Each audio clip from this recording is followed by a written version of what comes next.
So we've been playing through Pathfinder, and last night we ran into an issue with the game after I tried to respec my character, and um, I did some digging online, and apparently respecing can cause some pretty major bugs in this game, which I was unaware of, obviously, when we first started. So to remedy that, we didn't make it very far initially anyways. Like we were only just past the trading post. So I figure we're just going to start over. And I'll be honest, I did look up some builds for this. That way we can just breeze through that part and I won't have to worry about respecking at any point in the game. You know, I hate doing that, but the reality of it is I would love to play the game. I don't want to not play the game. And in order for this to be as smooth an experience as possible, that's the best way to do it. So we're just going to start fresh at this point and go from character creation onwards, and is what it is. For the previous videos that we did, I am not going to be uploading the VODs on YouTube, but what I will be doing is on this VOD, I will go ahead and make sure that anyone that was shouted out during those two streams, they'll be added into this one, whether or not they're present today, you know, just to make it fair for them. And don't mind the hair today. I've been growing it out, and it's in like that super weird phase where it's like, you know, too short to do anything nice with, but not long enough where I would need it to go back all the way. So it's just kind of in this weird, like funky middle phase right now, which it is what it is. So, yeah, let's get into it. Let's just restart. I'm just going to start from scratch, pretend like nothing that we've done counts or has counted so far. And, here we go. Explore the Stolen Lands, a wild territory that has been contested for centuries. Hundreds of kingdoms have risen and fallen in these lands, and now it is time for you to make your mark by building your own kingdom. To succeed in this, you'll need to survive the harsh wilderness and the menace of rival nations, as well as perils from within your own court. All right, so we're going to stay on normal difficulty, normal critical hits. I'm going to leave Death Door on, leave that off. I want normal enemies. Damage to party should be normal. I want this to be as immersive as possible, which is another reason I don't want to sit here, you know, quitting the game and reloading, you know, super frequently. I'm going to disable the retraining. That's going to be the key to hopefully making this as smooth as we can. And we'll see what happens as we move along. But this was actually recommended to turn on, but I feel like I'm not super worried about it right now. Appalled. What are you appalled by? My hair? I don't blame you. It's pretty appalling right now. How you doing, Dark? Everyone go say hello to Dark. Our wonderful moderator. Create a new character. I'd like to get an early announcement. I know, dude, I'm so bad at it. It's because I'm off my meds right now. That's what it is. I haven't had my Adderall in like going on 2 weeks now, and it's been, I'm not thinking straight. How you doing today, studio? Everyone go say hello to RTFX Studio, who is a member of the web team like I am. Wonderful, wonderful creative streamer, game developer. Created an awesome game that you guys should go check out, and also does a bunch of co-working streams, which are fantastic. But we're going to be playing a halfling sorcerer instead. Oh, and that was the other thing. These builds that we'll be using were developed by, I don't know if they Twitch. I just found them on a forum online, but their username is In Effect. And I'll be putting up a link in the YouTube video as well. That way you guys can see the builds and follow along with those. So which portrait are we going to use is my question. Kind of like that guy, not going to lie. But also we're making it halfling, so I got to keep that in mind. Why is Tortuccio's a portrait? That's silly. Are all of these people that are in the game? And why are none of the halfling ones very good? Well, that one's okay. But I can't do a female voice. I can't do a feminine voice. It just doesn't work for me. I missed a night stream. You did, but you didn't. He popped online real quick just to test out a couple things. I was in there with him trying to make sure that his volume sounded good and that his alerts were working, things like that. But for those of you that don't know, my brother is about ready to start their streaming adventure. He's not the same type of games, but he'll be playing like Valheim, games like that. But yeah, he's gonna be a good time, so please go give him a follow as well. He should be up and running here pretty soon. I think I'm gonna go with this person just because they're the only, you know what, they're kind of a madman. That works for me. We'll do that. Alrighty, halfling. We're gonna be doing a sorcerer build called a Sylvan Sorcerer. Your ties to nature have more to do with creatures than with capriciousness. Oh, I'm so tiny. I love it. I love the little face. Oh, Steelyx doesn't like it though. Steelyx is like jumping at the TV right now. I still like the yellowish skin. I don't know why, but we're gonna be going with that. Oh, don't like him bald. Kind of looks like a mini cloud. Let's go with that. Choose an animal companion. Ooh, I didn't see what animal companion to go with. Interesting. Okay, they recommend going with the leopard. I'm gonna examine all of these. Why would they recommend? All right, 4th level. Oh, it grows up. It becomes medium. Gains pounce and adds dexterity instead of strength modifier to damage rolls, natural attacks. Oh, so that starts off not very strong and then becomes much stronger later. Or it could get a giant centipede. That sounds awesome. Or a freaking mastodon? Oh my god. Whoa. Why does he recommend the leopard? It doesn't explain why. Oh, a wolf would be really good too. So a leopard does sound awesome, but god, mastodon? Come on. Come on. Oh, the trip. That's what it is. It's the trip, and it's really fast, which is helpful to get him out in front of everything. All right, let's go with leopard. Okay, and that's what he recommends, which is totally fair. Odd numbers kill me, though. I would so much rather do that. There's got to be a reason. I wonder if one of these feats requires a higher dexterity. Like, doesn't that make so much more sense? Oh, God, killing me. Explain yourself, sir. I'm gonna trust him on this. I don't feel like I should, but I'm gonna. Scares me. All right, persuasion. He recommends stealth. I disagree, but everything else is covered. I'll do the 1st level at least, because I know that the other thing that I was thinking of would only require 3. All right, spell, focus, conjuration, and greater spell focus, conjuration. Now he recommends... Oh, I love it. Mage armor. Hell yes. And he also recommends grease, which, frankly, I don't disagree with. And then we were chaotic neutral. Let us. I'll carve my name onto Madman. your flesh. Davos. Burn. Did I make sure to choose a portrait? I did. Okay, we're good to go. Our story started at the mansion of an Aldori sword lord. Drawn by the promise of a most dangerous task and a commensurately huge reward, heroes of all stripes gathered here. Where are they? This is taking forever! They didn't even say what this was for, just that the Aldori were looking for heroes. Who are the Aldori anyway? Rich folk? If you can't be patient, no one's keeping you here. Just go back to your mountains or whatever hole you crawled out of. The Aldori sword lords run the premier school for the dueling arts. They're also the richest and most influential group in this part of Brevoy.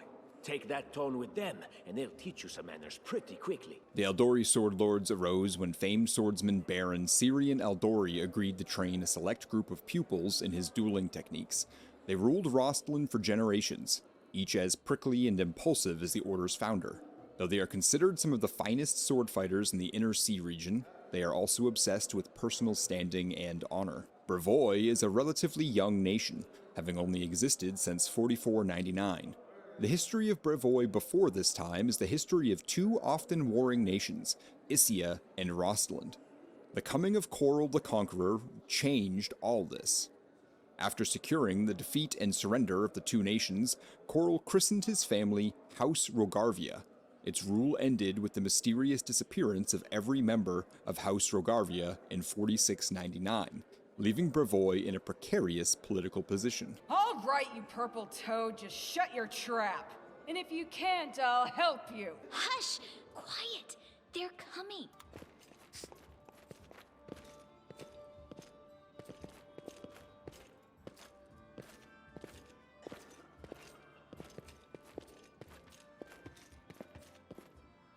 Greetings, everyone.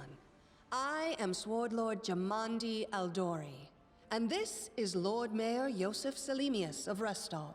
Welcome to my mansion. Restov is one of the 2 largest cities in the fertile region of Rostland in southern Brevoy.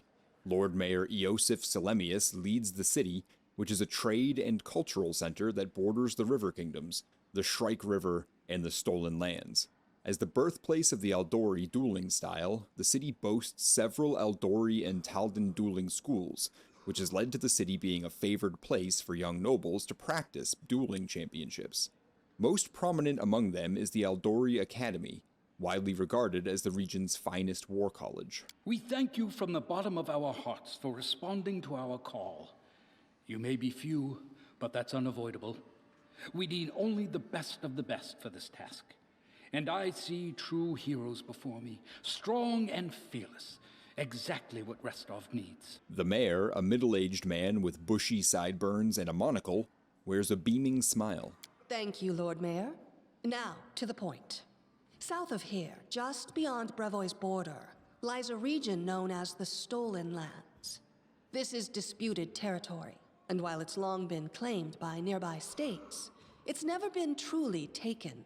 I won't bore you with the legal technicalities. Suffice to say that anyone with enough courage and power to seize the Stolen Lands and name themselves Baron or Baroness, claiming dominion, well, none of the neighboring states would be able to challenge it. Of course, Restov would be first to recognize the legitimacy of this new state, as well as the noble title of its founder. The Stolen Lands are an almost wholly unsettled region in the northeastern section of the River Kingdoms, bordering the nation of Brevoy and serving as a buffer between Brevoy and the River Kingdoms.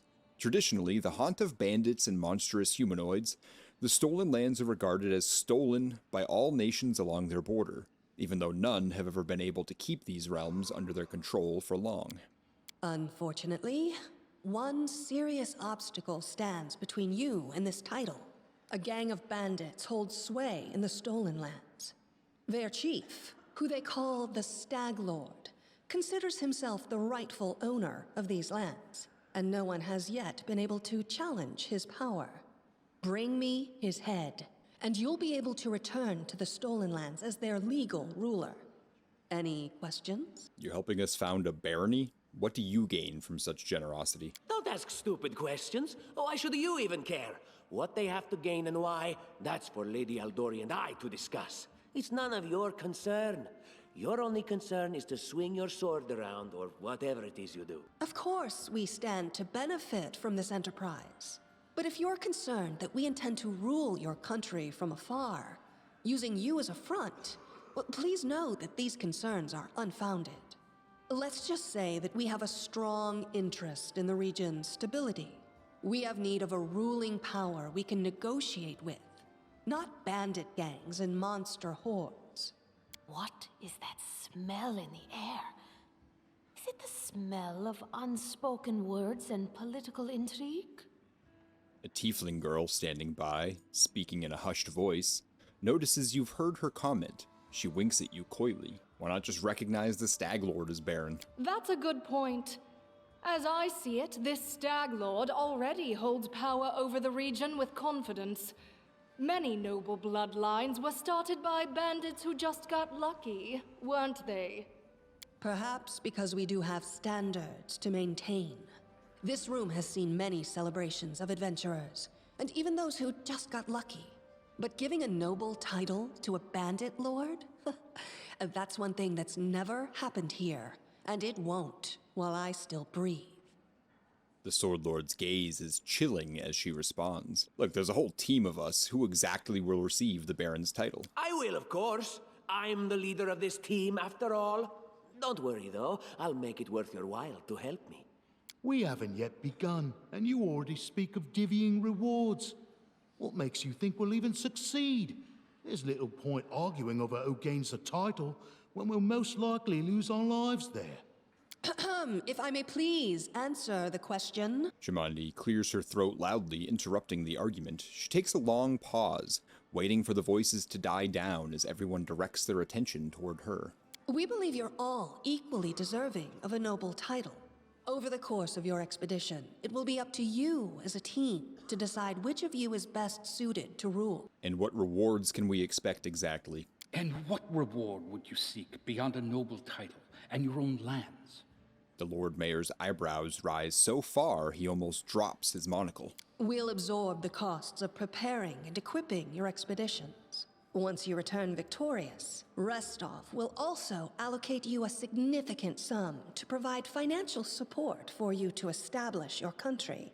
Essentially, we'll help you build your capital. I hope such a reward is satisfactory. Words, words, words. Significant, financial. I can't fill my belly with pretty words. Of course. There will also be an official banquet held in your honor. All of Rostov's high society will gather to celebrate your feat. Now you're talking. Well, let's go then. Excellent. You venture forth tomorrow. For now, you can take some time to get to know one another better. Or you can head straight to your guest rooms to get some rest. You'll find we've already prepared supplies for you there. And thank you again for agreeing to take part in this expedition. I wish you luck. Thank you again, with all my heart, for replying to this call. The flare in your eyes reveals your courage, the unshakable will that distinguishes true heroes. I look at you, O champions of Rostov, and doubt not for a second that you'll be victorious. So venture forth toward your feet. Go, and return in triumph. Hi, my name's Lindsay. I'm a bard, though this is my first real adventure. So, shall we go teach this stag lord a lesson? I'm Davos. Likewise. Actually, I also wanted to ask you something. How do you feel about this Tartuccio fellow? I think he's pretty obnoxious personally. He appointed himself head of the team, and he's just after the Baron's crown, or whatever it is barons wear. It doesn't matter. I don't like him. I think you should be team leader. When I first saw you, I couldn't help but think, now here's a real hero. Someone who'll be praised in poems and songs. This is the person I'll write my book about. Lindsay blushes a little. Wait, a book? Damn, I should have led with that. Please, just let me explain. You know what the trouble with most heroes' biographies is? They're always written years later, based on the tales of, best case, people who saw things from the outside. Worst case, someone heard about it from their brother, who heard it from their friend, who heard it from their cousin, and so on, adding a new batch of lies each time. Every time I read about a heroic journey, I think to myself, why didn't they just bring a bard with them to write it all down properly? And then I thought, I could be that bard. I just needed to find a suitable hero and volunteer to follow along on their glorious adventure. A great plan, huh? And here we are, with a heroic journey lying before us. Who's going to be the hero? Some dwarf who keeps muttering about how we'll all die? Or maybe that horrific scythe lady? Or God's forbid, Tartuccio? No way. And what about that barbarian? She looks pretty heroic. I think her name's Amiri. Oh yeah, she's fantastic. You can tell she could tear a bear's head off with her bare hands, but she kind of scares me just a little. But, I mean, her sword's twice as big as I am. She could cut me down without even noticing. Just think on it a bit, all right? I'm sure you'll agree. All right, I'm going to my room to write about tonight. See you in the morning. Alrighty, first things first. I want to set this up. Are you at Hogwarts? What did you and Tuckhead quit? Getting my days mixed and events missed. What a weird bug for the white screen. Yeah, very weird bug for the white screen. Quidditch is Tuesday. We'll be coming on around 10 p.m. on Tuesday to play the new Quidditch Champions game, which I'm very excited about. Get some rest before the road. You have a difficult journey before you. I'll double the guard for the night, just as a precaution. A large map of Brevoy and its surroundings, dotted with numerous cryptic marks and notes. Yeah, I hate that it's still a white thing, even though I definitely chose a portrait. That's very bizarre. Not liking that at all. Hopefully that doesn't cause issues later. Like how I have a leopard. It's really cool. Just simple bandits. We'll deal with them in no time. Our own barony. Now that's a prize worth fighting for. This expedition is surely doomed. What game is Jumanji playing? I'm not used to feeling like a pawn. Northern architecture is beautiful, but very heavy. In my native land of Kadira, palaces are furnished quite differently. Anything else that I may have missed? Don't believe so. Okay. Help! Help! Lindsay bursts into your room. She looks scared. Her face is smeared with soot and she holds a weapon in her hands. What's going on? The mansion's under attack. We need to help. Some villains broke in and started killing everyone. I barely made it.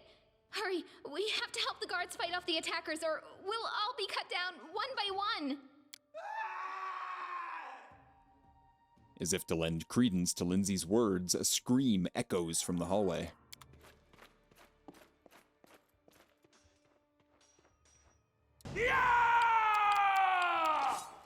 I love having this little leopard. It's not gonna do a lot, but daze, if I remember correctly,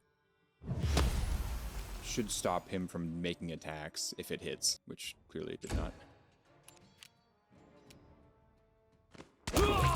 Else we miss all the fun. Okay, I like having him around. There, I wonder. Shall we move? Another benefit I read about Yeah, so my strength is super low, but because I have the leopard, it can carry stuff too, which is awesome.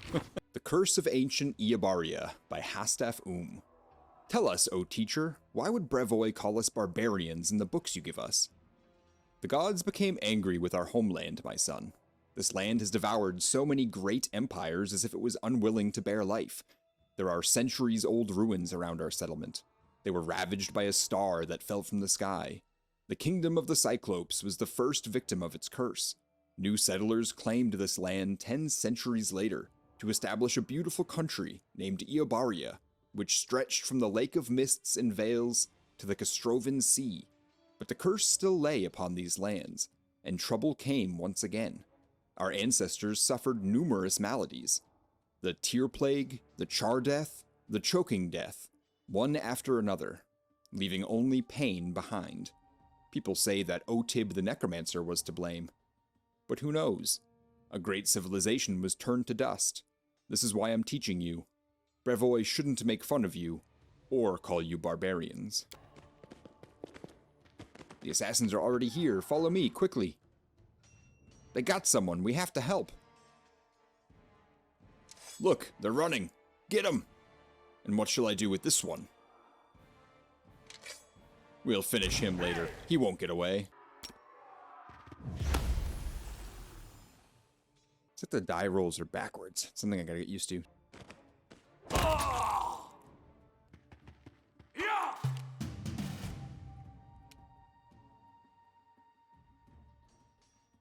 Channel negative energy through your touch, fatiguing the target. You must succeed in a touch attack to strike a target. The subject is immediately fatigued for the spell's duration. Yeah, why don't I try that?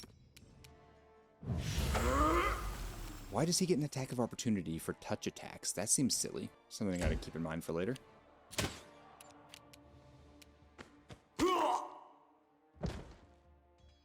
Oh. You're just in time. A bit longer and I'd have been... Whew, I don't even want to think about it. Can you imagine what a terrible loss this would have been? But it's all right now. I'm safe, sound, and unscathed, ready to lead you to victory. I really, really like that they get opportunity attacks when they stand up, because that just opens up so many possibilities for me. Lady Jamandi's holding the line in the banquet hall. You know, the one where she had us gathered before. We need to make our way to her. And along the way, we'll try to save some of these dummies who are supposed to accompany us to the stolen lands. Speaking of dummies, take this ring. Quiet now, so that little fool doesn't hear us. She might try to steal it herself. It's magical. It'll protect you. You'll need it while you work to defend me. The gnome looks back at Lindsay and starts whispering as he takes a ring off his finger, handing it to you. I mean, I don't like it. All right, let's set Lindsay up now. I will equip that because it's the bonus to AC is nice regardless of him being a douche. I'm going to take these off of him. Give one to Lindsay. Yeah, that's fine. Okay, and Leopard. Right. Aha. I love that. The door is blocked from the other side. Bless you, Cone. My god, that startled me. You good, buddy? That was a big sneeze. Got another one coming? Bless you.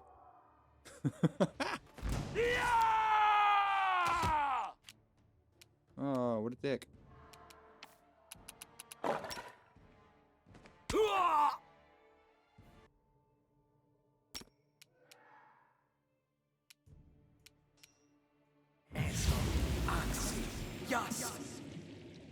Okay.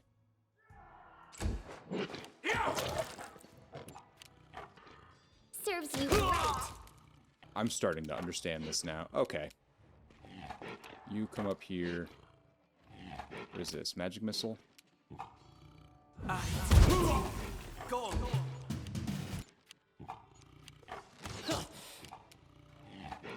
Oh no, my leopard is dead. What the hell, man? He didn't last long. Okay. Well, good to know.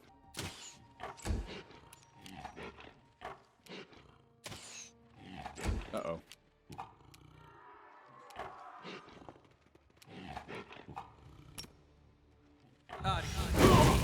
Go.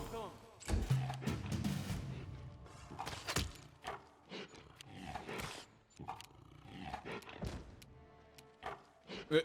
Die! Die!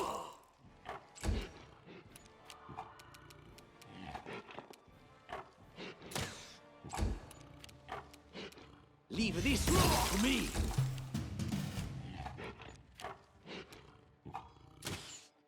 How do I help my leopard?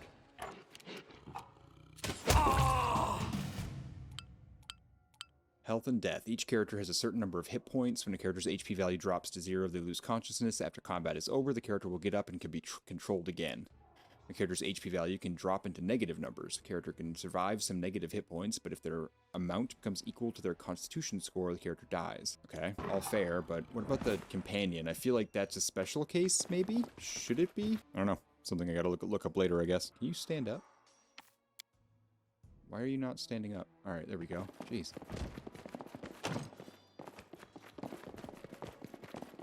Oh, there's tripping all over the place. Just letting the ink dry. Goodness. Alright, I love having this leopard around.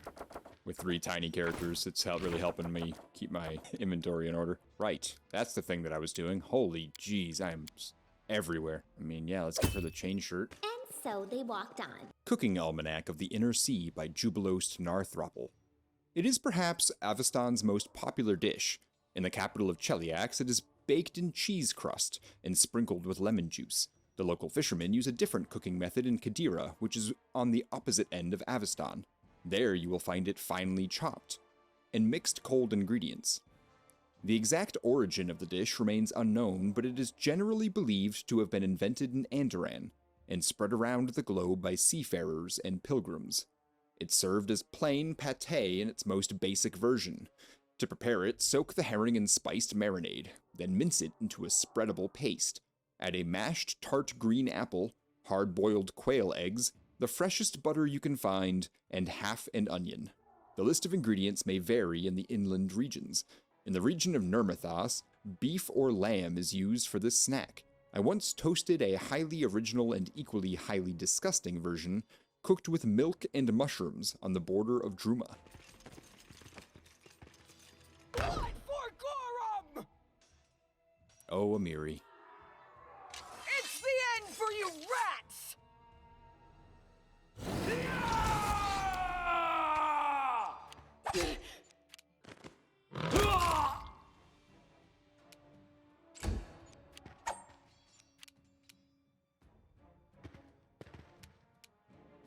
Okay, he's already attacked, so let's do...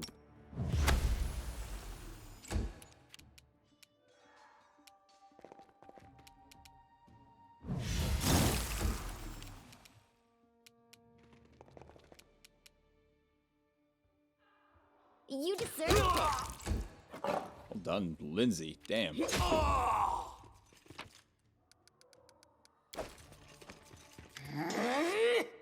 Oh, it's you. Stay up from under my feet or I'll strike you down. The barbarian's face is distorted with rage. She grinds her teeth and sweat drips from her forehead. Noticing Tartuccio, she swings her sword, but stops it just in time. Blood for Gorum! Amiri takes a deep breath, then barks out, swinging her bloody sword and running towards the sound of battle. Barbarians. I think that's exactly how heroes should be. You save me from such heroes. Callistria, also known as the Savored Sting and the Unquenchable Fire, is the goddess of lust and revenge who takes on many faces and guises. She's held in especially high regard by elves, who often identify with her mercurial moods and changeable nature. A fondness for wasps has earned this vengeful deity the title of Savored Sting. Such creatures live on after harming their enemies, a trait Callistria's followers hope to emulate when pursuing their goals. There they are, the assassins! This is your last chance. Drop your weapons and we'll spare your lives. So generous. I'm afraid I can't offer you the same courtesy.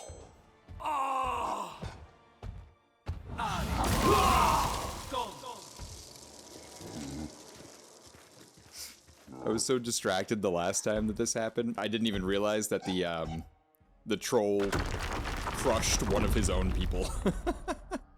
That's so great. The passage is blocked. You can't make it through this way. The heavy gate is securely locked.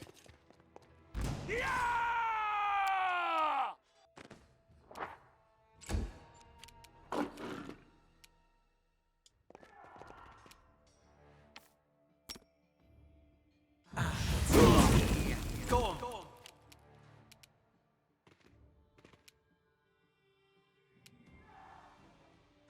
Any last wishes?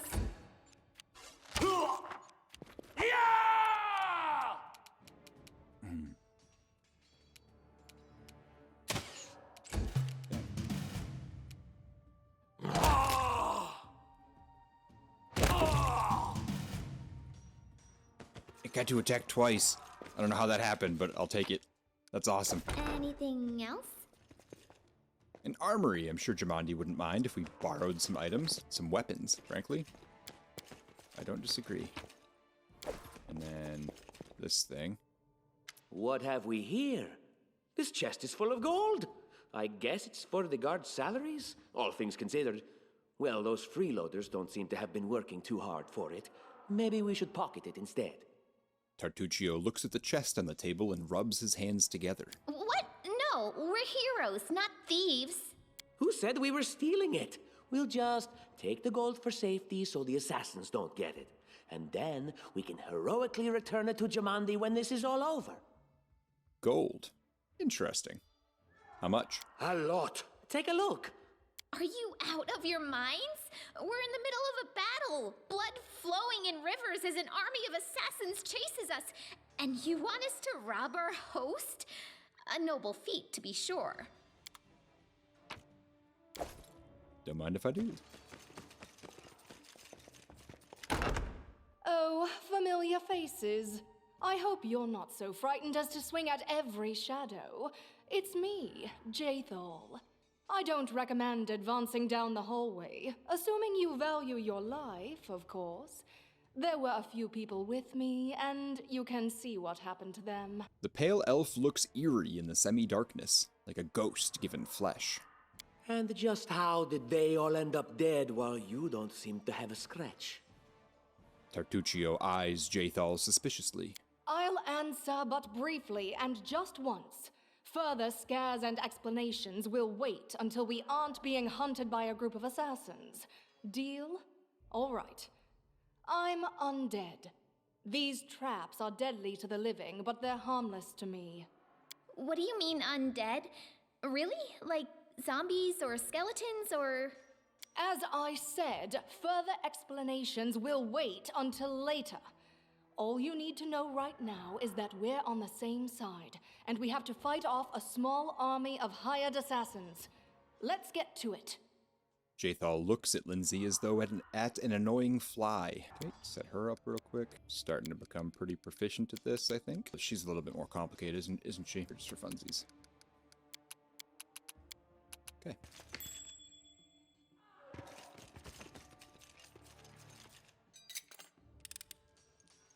Applause, please. Ooh.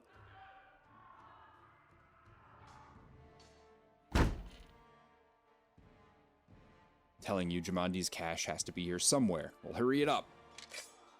Stop! Hey! Someone's coming. That thing has some serious range. Oh, I love it.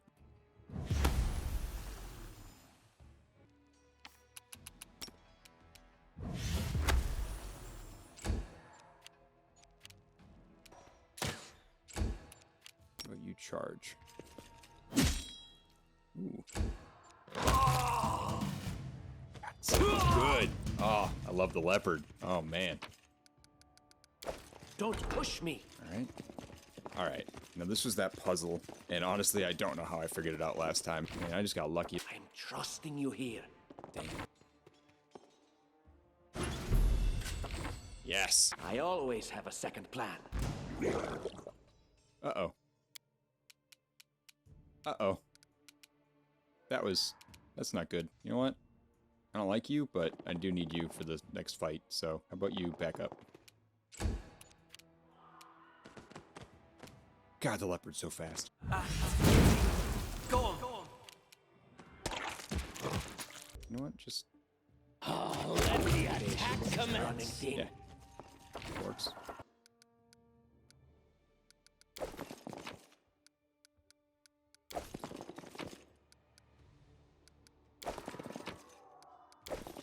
bunch of just lootable items for money. All right, man.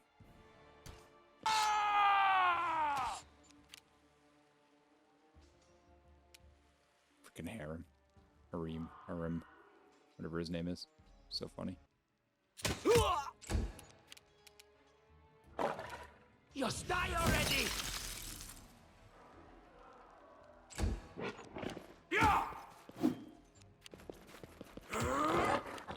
Oh, man.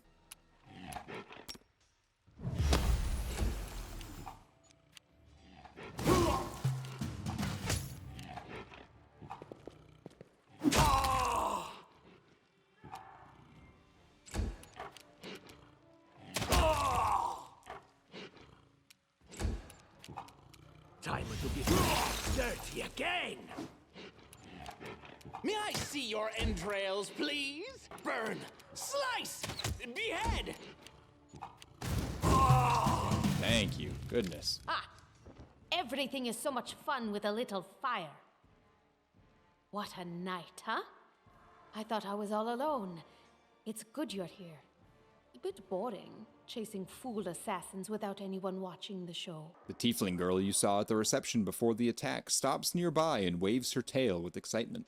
It's not fun at all. Many people have died for nothing. You sound like a Kelishite, am I right? Of course.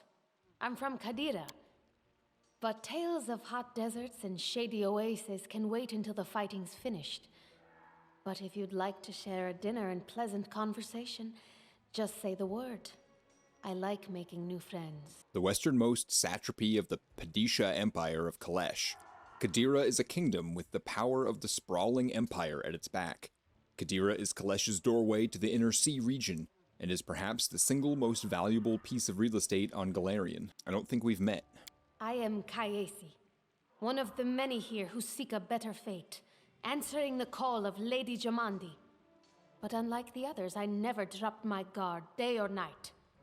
It's why I'm still alive. Well, there are assassins on the prowl. Let's go. I don't know where you're heading, but I'll be at the entrance to the main hall.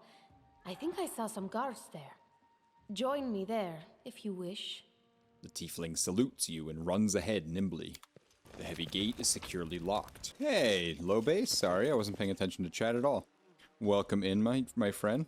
Lady Jumanji, you are not the first person to call her that. It's definitely what it sounds like. And thank you, Dark, for shouting out Low Base, who is the founder of the Web Creative. And everyone should absolutely go give him a follow and check out the web as well. What did you get up to today, Low Base? Today was your birthday. Happy birthday. Everyone go say hi to Low Base. Give him a follow. Subscribe to his channel. Give him all the bits. Happy birthday, my friend. How was your steak? That's what you were supposed to do today, right? And took photos with the new lens. Nice. Where'd you go for the photos? I can sense your silhouette hovering over me. It won't be much longer. Soon we shall meet, O Lord of Oblivion. A dwarf is lying on the ground, staring into the dark sky. He doesn't seem to have any severe wounds, but his trembling whisper is weak, as though he were at death's door. Grotus is the god of the end times, a sentient and cruel moonlit that looks down upon the boneyard and waits for the last living soul to die. When Pharasma judges the last soul after the last living body dies in the material plane, Grotus will descend to the boneyard and move on to the material plane to clean up and pack the dust away for another reality. No one really knows what Grotus is going to do once the last soul is judged, but it is generally accepted that it will not be pleasant. What's wrong, buddy? I'm dying. I knew this expedition was doomed. Oh, Grotus, my vision darkens. Aren't you being a bit premature? I mean, look at yourself. You've barely got a scratch. That's impossible. Oh, it seems you might be right. The dwarf lifts his head and inspects his body carefully, then tries to move his hands and feet. It seems I will live. I suppose I must postpone meeting my god, not for long, I'm sure. But while we remain in this transient world, Arim is at your service.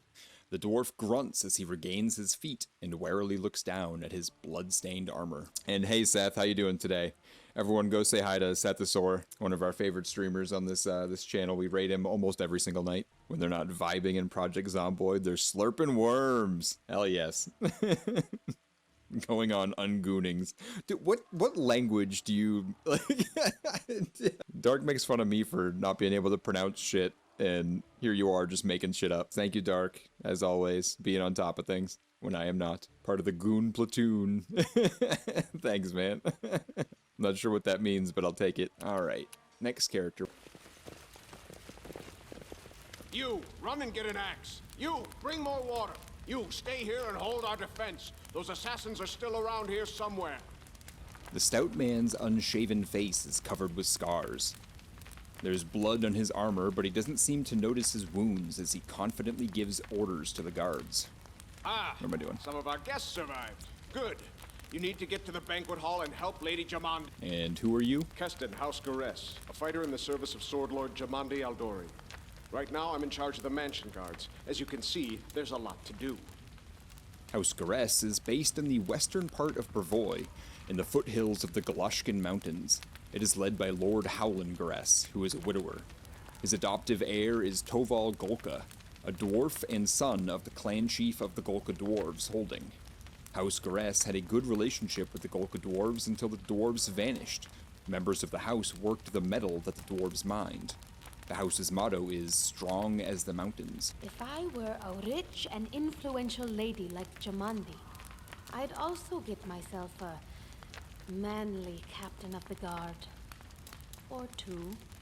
The girl casts a coy look at Keston and remarks sweetly, "You need help putting out this fire?" No, we'll manage. I've got my best people here, those who still live. Your place is by Lady Aldori's side. It doesn't seem right. What if some of the guards are wounded? We need to help them. Where's the hall? You'll have to run through the fire. We've almost put it out at the entrance, so your main concern should be to not inhale any smoke. Hold your breath and take the first right, then head straight down the hallway. Keston points to the burning building. Alright, do you have any idea what's going on here? Someone opened the gate, let in a group of assassins in the middle of the night. Now they've set the mansion on fire to cut off access to the hall. They don't want Lady Jamandi to get reinforcements. We cleared the passage so you can get through. Just try to avoid inhaling the smoke. We'll be right behind you. We just need to put out the fire first to save the mansion. Considering Lady Jamandi's fate, I'm not surprised that a whole pack of assassins were unleashed on her, including a giant. But what's at stake? What could anyone hope to gain? The tiefling squints, obviously curious and thinking quickly. Fire doesn't frighten me, thanks to hell's blood running in my veins. I'll go ahead and wait for you on the other side. Catch up! The tiefling girl starts off and dashes through the fire. The plane of hell is the ultimate expression of evil order in the great beyond, of the weak subjugated to serve the strong, of complete obedience and unquestioning faith. Its tortures are not willful and random like the torments of the abyss, or purely sadistic and spiteful like those of Abaddon.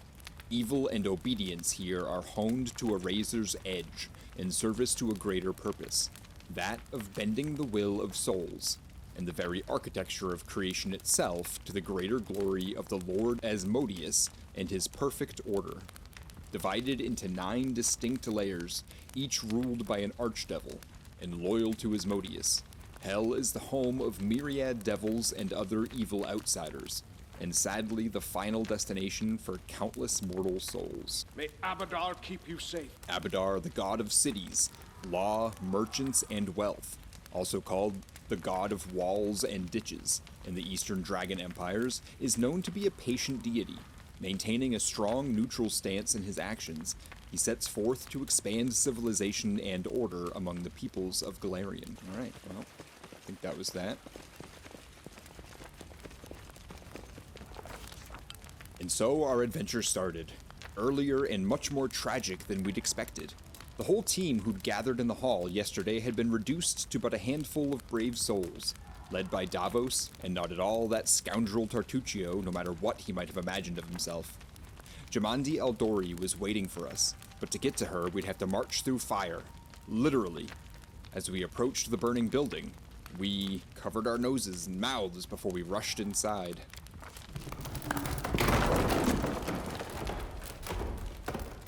It was a good thing we hadn't wasted any time. After entering the building and taking just a few steps forward, the wall behind us slanted and crashed down with a terrible crackling sound, blocking the way back. While we may not have planned on going back, if we'd come in a little later, the flaming logs and red-hot bricks would have fallen right on our heads. Regardless, we were left with only one way to go. The hot air burned our lungs, and our eyes watered from the smoke. But Davos led us stubbornly through the flames, while Tartuccio did nothing useful at all. We'd made it to the hallway leading to the banquet hall when we heard someone calling for us. It was Valerie, one of the guards I'd chatted with a bit in the banquet hall. Even then, in that calm setting, I'd been stunned by her beauty. But now, amid the smoke and flame, she looked like a celestial avenger, an armored deity, menacing but beautiful and merciful, descending from the higher spheres to help us poor mortals. She held a burned, barely living guard in her arms. "There are 2 more," she shouted as she passed by us. "They are wounded. Help me pull them out." Tartuccio grumbled something about how Jamandi was waiting for us. Meanwhile, Davos rushed to save the guards from the fire. Saving the poor fellows was harder than it had seemed. We inhaled a lot of smoke and burned ourselves more than once before managing to pull them away from the fire.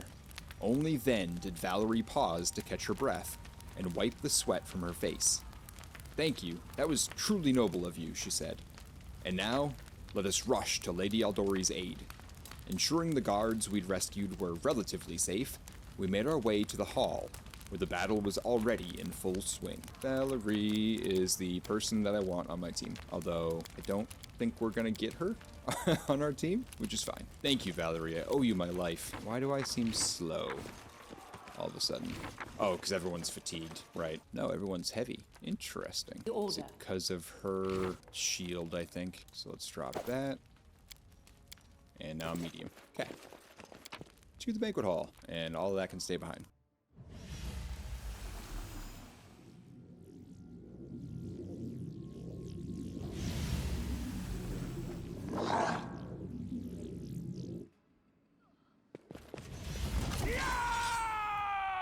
Alrighty. God. It's crazy how powerful she is.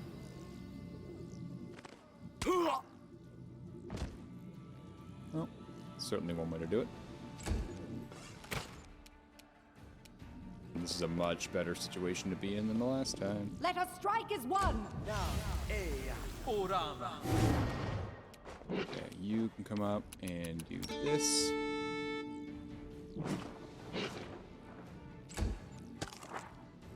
Let's go with you. Leave this one to me. Just die already! Nah, you've already taken too many steps. Davos. You move up a hair. I want you to daze people is what I want you to do as the leader. Nice. I think that worked. Honestly, I'm not sure.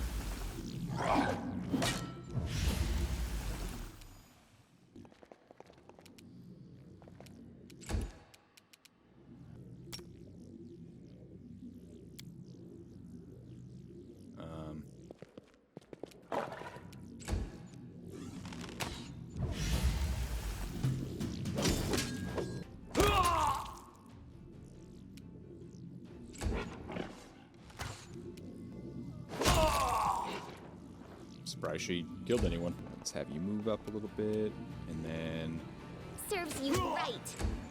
I want you to move up a hair as well. You go like a little bit more. Not that far though. Just like the tiniest little bit.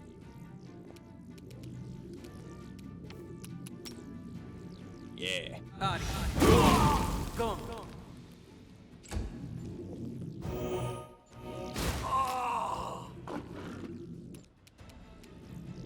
Alright.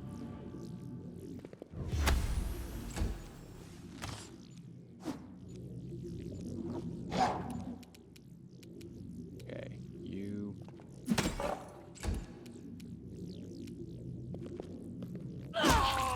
Unworthy. Nice. Picking them off slowly. Nope. And Amiri comes up and starts destroying everything.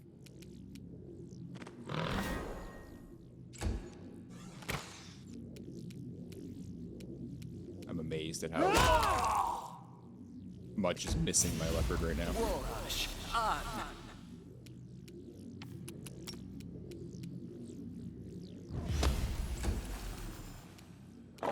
Who's this? Tartuccio?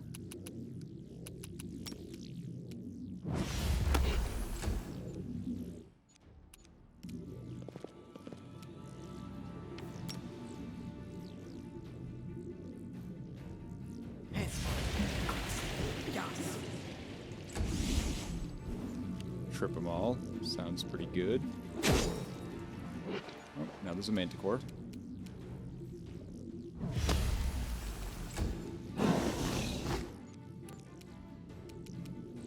Repent! Wretched things.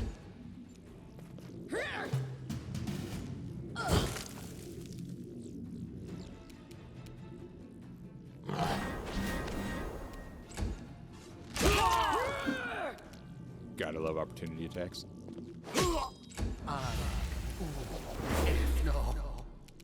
You deserved it. Time to get my hands dirty again.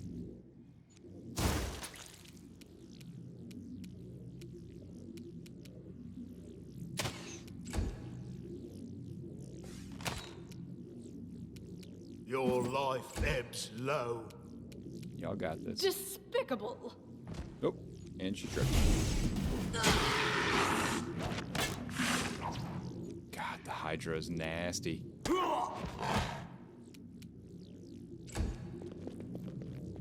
Nope.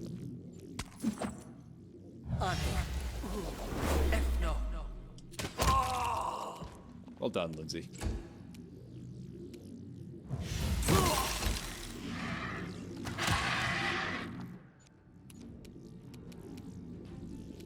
Die! Die! Die!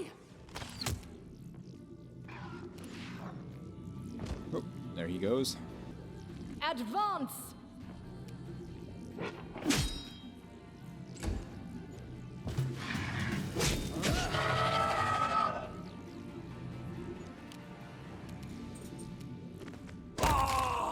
Yeah.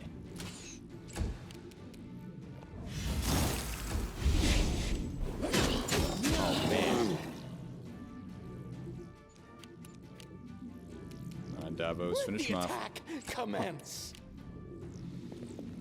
Load calls me. There we go. I'll take Goodness. All right. Let's Just shake grab a leg. everything and then start dropping these things until we're no longer heavy. What did I find? Bracers, which I think actually might I'll swing benefit him now. 15, 16, sweet. And now I'm tripping all over the place. There we go. An unheard of atrocity. Mark my words, we'll find out who was behind it. All right, I'm not going to bother picking those up because I'm not going to have the weight for it. You don't fit back Thank here. you for your valor and bravery. The enemy was strong, but you were stronger. And that means I made the right choice. Just as I thought, there were worthy leaders among you. I'm especially grateful to them for the courage and common sense they showed while defending the mansion. But this attack means we have even less time than I thought. Someone already knows of our plans and is acting against us. You'll begin your expedition immediately. As Jamandi catches her breath, she looks over the trashed banquet hall and salutes the survivors. Lady Aldori, please, I know who arranged this attack. The vile king of Pitax, Iroveti. What's more, I know who among us works for him. Hey, you! Show everyone the ring you're wearing. You think I wouldn't recognize Iroveti's seal? That's why he wasn't killed. The bandits recognized him as one of their own by this signet ring. After a dramatic pause, Tartuccio points a finger towards you. Look, Tartuccio's trying to set me up. He's the one who gave me this ring. Yes. Such a gambit would be typical of Irovetti and his henchmen. And yet, it still seems suspicious. There's definitely a spy among us. But who? All I have is one word against another. I'm afraid you're both under suspicion. They both came to your aid, Lady Jamandi. But a liar's cunning knows no bounds. I've never met these two or their companions. For all I know, they're all conspiring spies. How could you say that? We fought together. We literally went through fire together. And then you vanished into thin air. After you promised you'd wait. My words might be rash. The tiefling is obviously embarrassed. I bet my life despise anyone but this man. I saw how he dealt with those creeps with my own eyes. A true warrior. I'd go with him through hell and high water. This purple crook, on the other hand,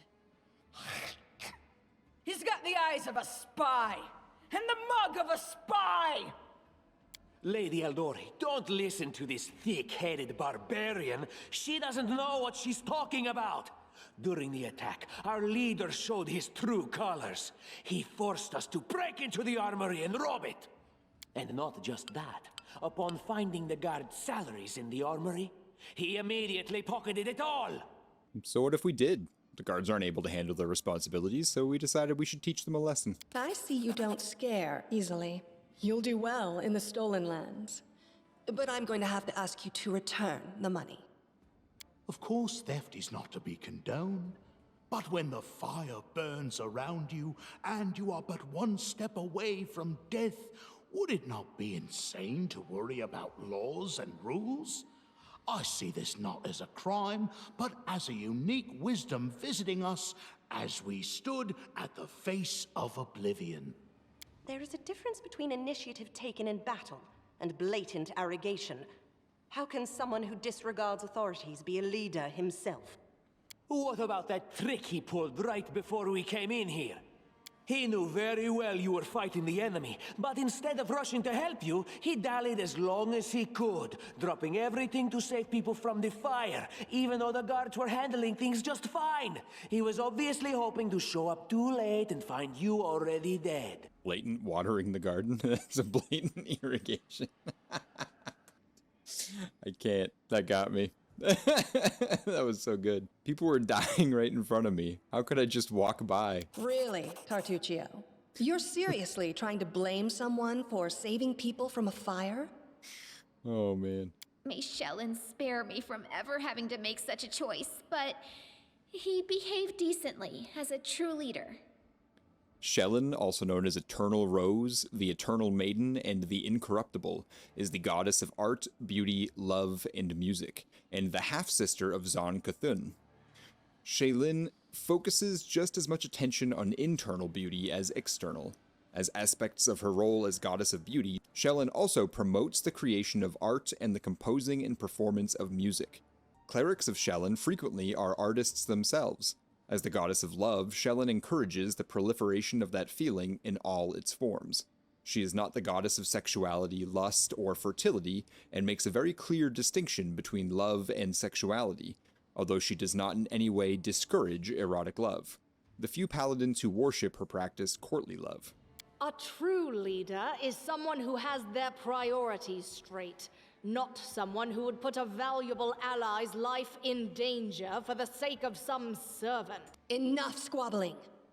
I'm still not sure which of you I can trust. However, the risk of entrusting the whole affair to a spy is too great. Here's what we'll do. 2 teams will head out. That way, I'll know at least one group can be counted on to serve my interests in the Stolen Lands.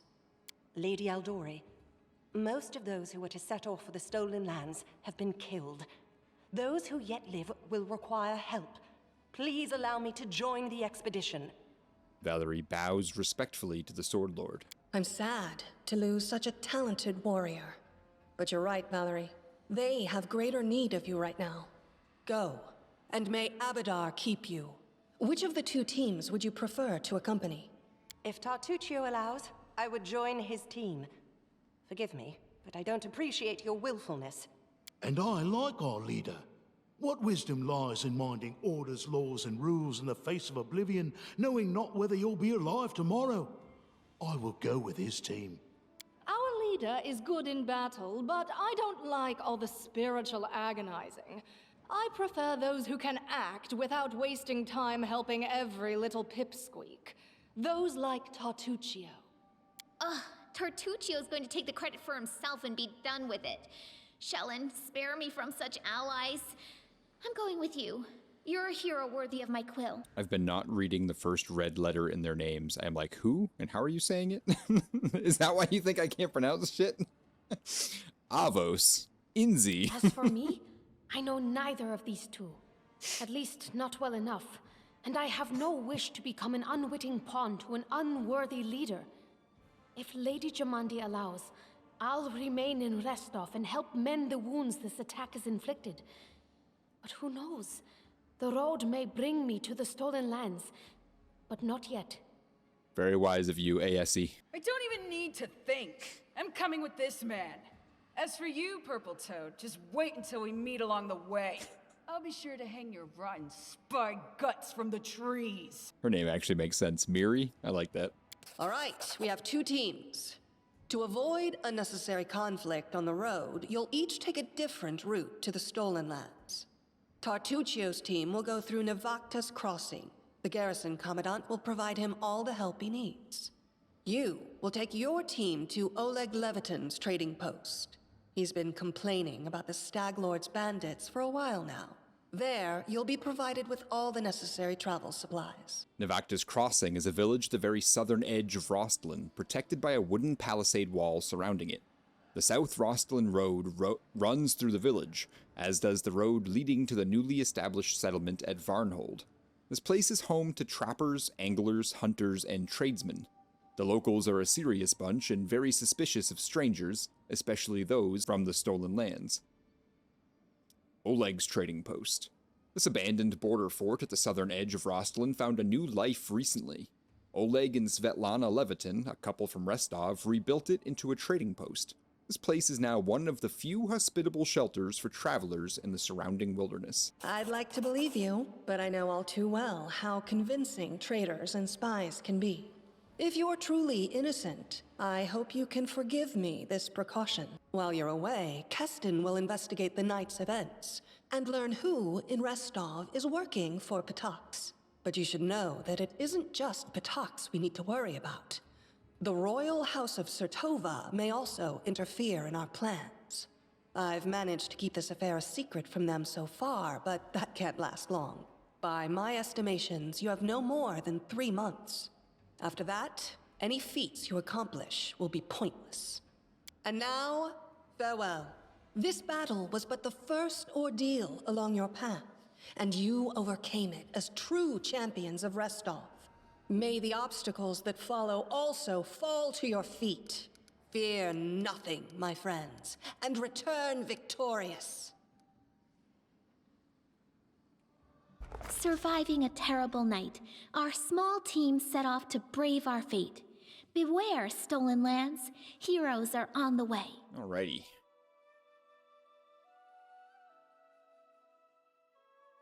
Let's head off.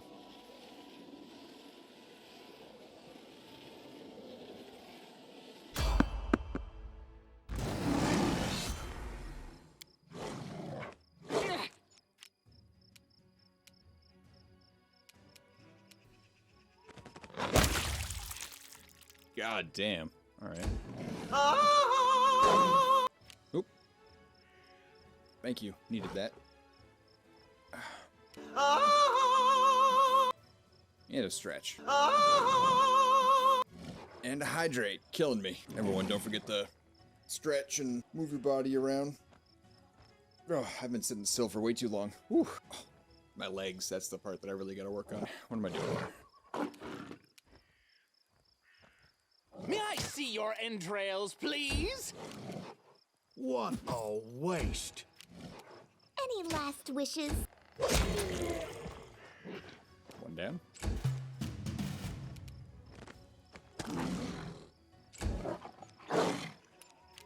Burn! Slice! Behead! Yes, behead. This is where I step in. Great for adventure. Thank you. Skin them. Take their skin. Ooh, I'm still stretching my legs. They're like wicked cramp. Alright, she's the best at that.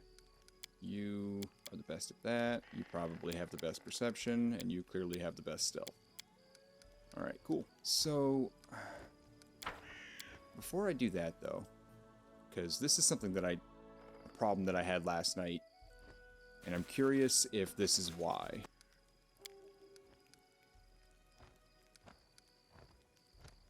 Yep. Rest may take too long? I don't understand. Okay, let's take that off then. Listen, Weird. Harem, how about I give you a nice whack on the dome? All that bull about the end of the end will come flying right out of you. If you want to kill me, do it. What does it matter when we die? Now, or an hour from now, or a year from now? Don't take it wrong, but as long as I live, I will preach.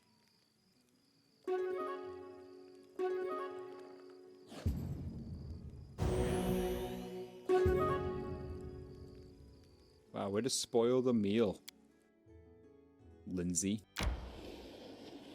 Let's keep it moving. Yep, Oleg's trading post. Here we go.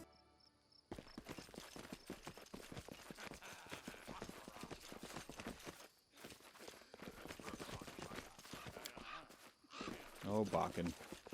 I caught this last night, but check out the, take a minute and listen to their sim jumbled speech.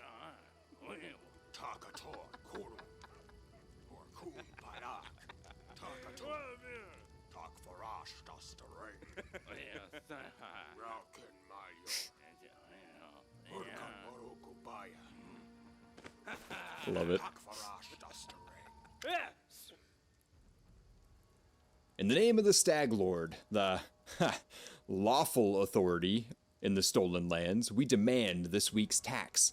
And some beer. And where's that pretty wife of yours, Oleg? She should serve us dinner. Quiet down, dimwit. Oleg, we're just here for the Stag Lord's tax. Hand over the money, and we'll be on our way. You want to drink some of my blood, too? I'm sick of you. You're like locusts. You think you can control everything around here just because you put up that painted rag of yours? You come here, squeeze us dry, and Oleg, a large man with a rough face, stops talking when he notices you. Ah, you must be guests from Restov. What exactly is going on here? Isn't it obvious? These thugs are robbing us honest settlers. They say they're taking some tax for their leader, the Stag Lord. Oleg spits. But I didn't swear allegiance to any Stag Lords. I pay my taxes to Restov. But Restov is so far away, Oleg, and the Stag Lord is so close. And as for you, the young, dark-haired woman squints angrily at you. Get out of here before it's too late. This is our land. We own it. Well, my task is to clear this land of bandits, so might as well start right now. Retreat! We're too few for a fight. Let's call for help from the camp. No way. Just means we can rob a few idiots instead of just one. To arms, everyone!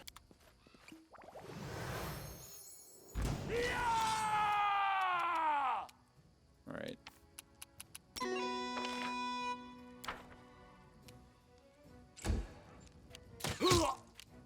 Oop. Oh my, Davos.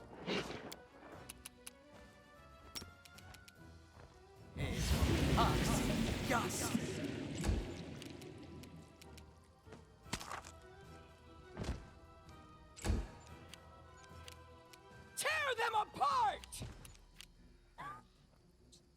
Falls over. Become as dust. Oh, these people. Killing me. Die, die, die!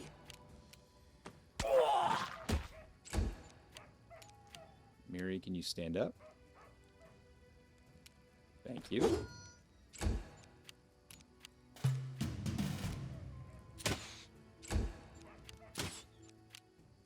Oh, man. All the misses.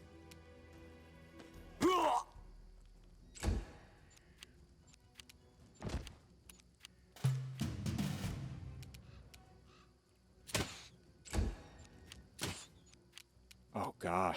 Let the attack commence. This is bad. This is real bad.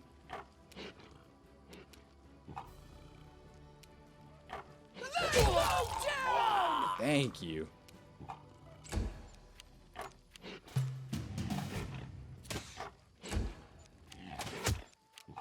Man, no wonder Grease is such a good spell. No one can do anything.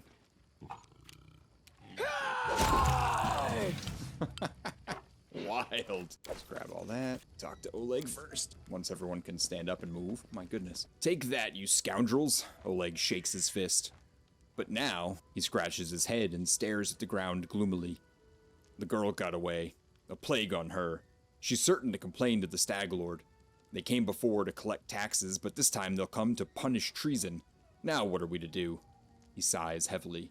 If only I could send Svetlana somewhere safe and show those rats what's what. He notices a fair-haired woman approach. Dove, why are you here? I told you to stay hidden. It's all over. I saw it. I just need to be sure you are all right. The woman looks at her husband tenderly, if with a hint of sorrow. Oleg mumbles something as he looks away, embarrassed. My name is Svetlana. I'm sorry your arrival to our trading post turned out so unwelcoming. Now tell me more about yourselves. Oleg shifts uncomfortably. Surely there are more important things to discuss. Well, alright. We're just honest people who came here from Rostov. We fixed up the old fort to house travelers and give merchants a place to trade with the locals. We also deal with the occasional huntsman in the area. What does any of this matter?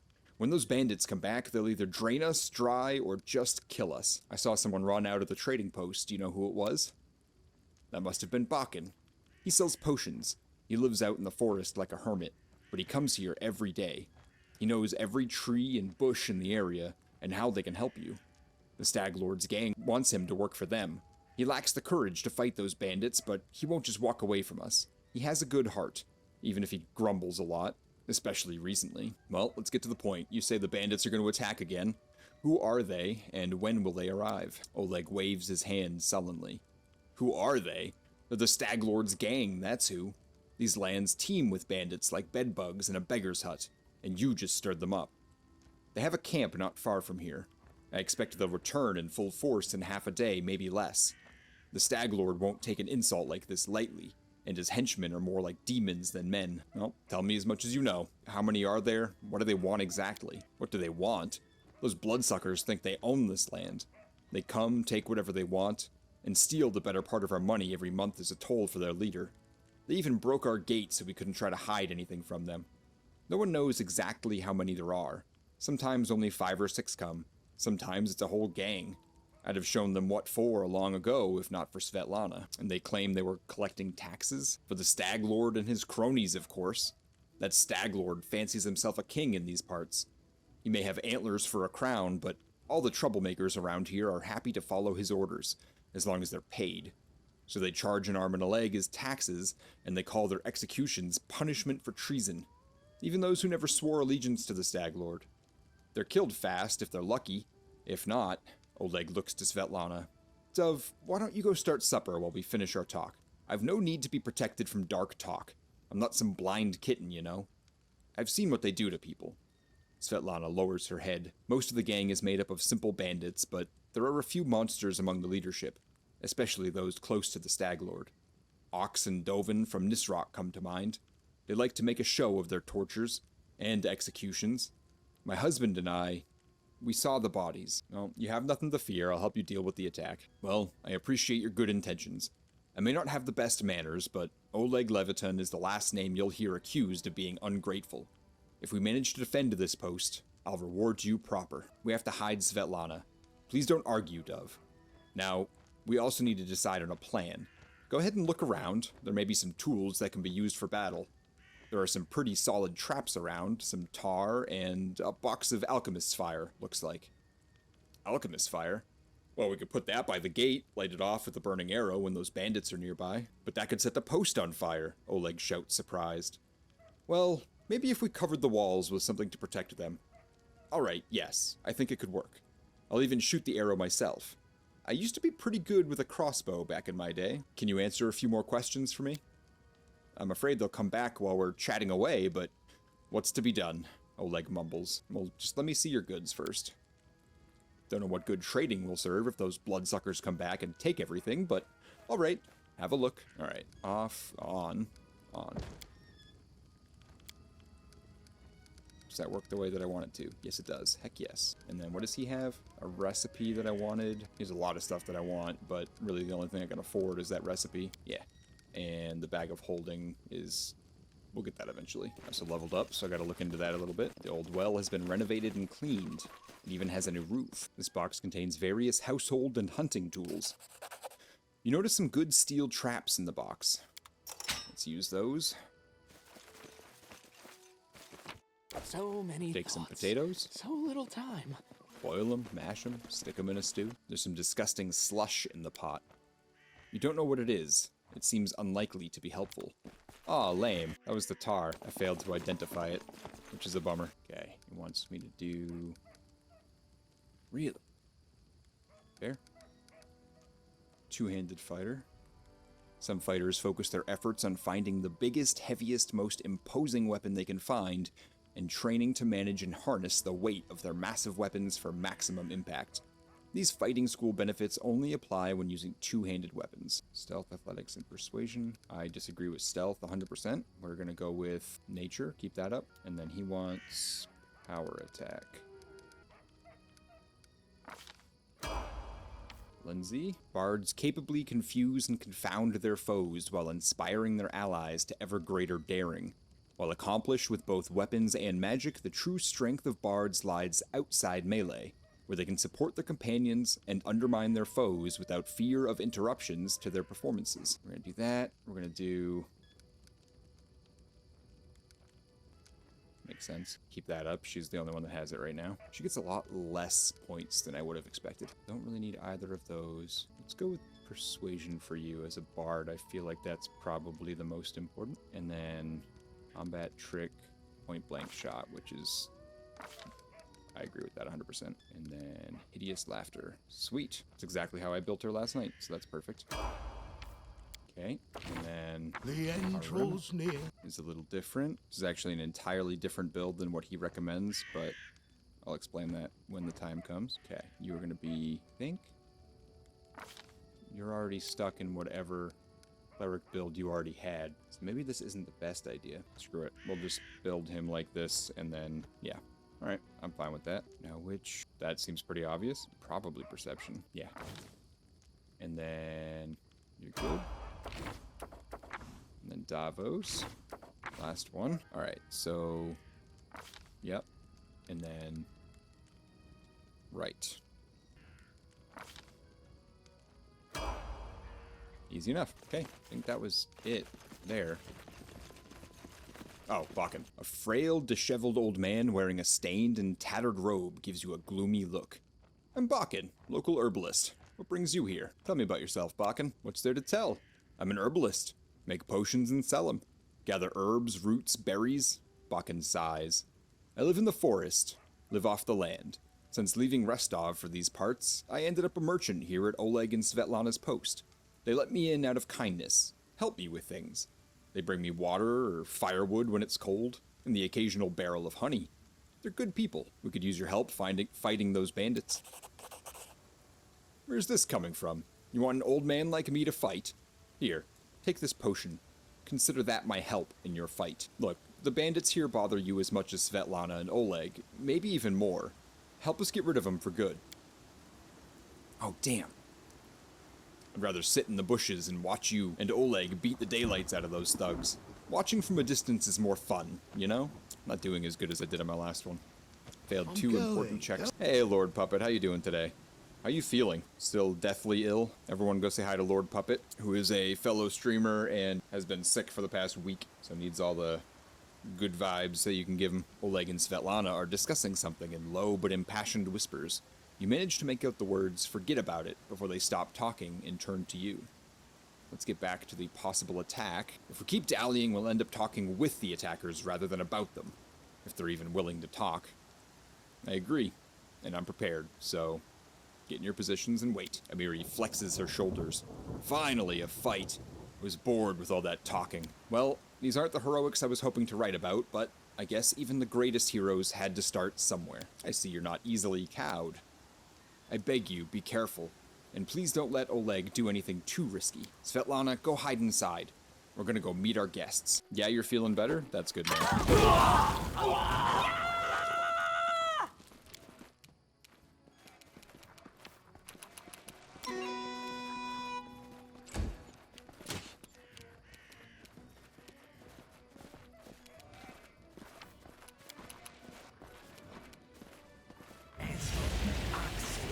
dust!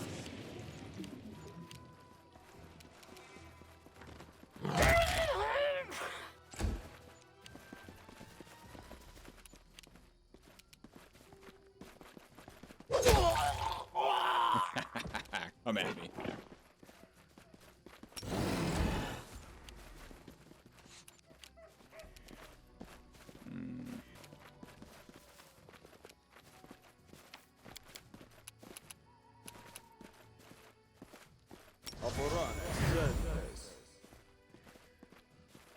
Oh, is that an AoE? Oh, I need to use that more often. Hell yeah. Oh, I love it.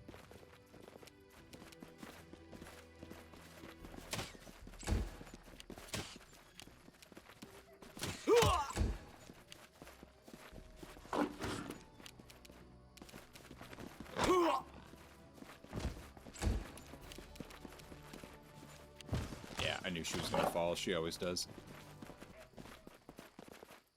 Frankly, I'm surprised Heron didn't.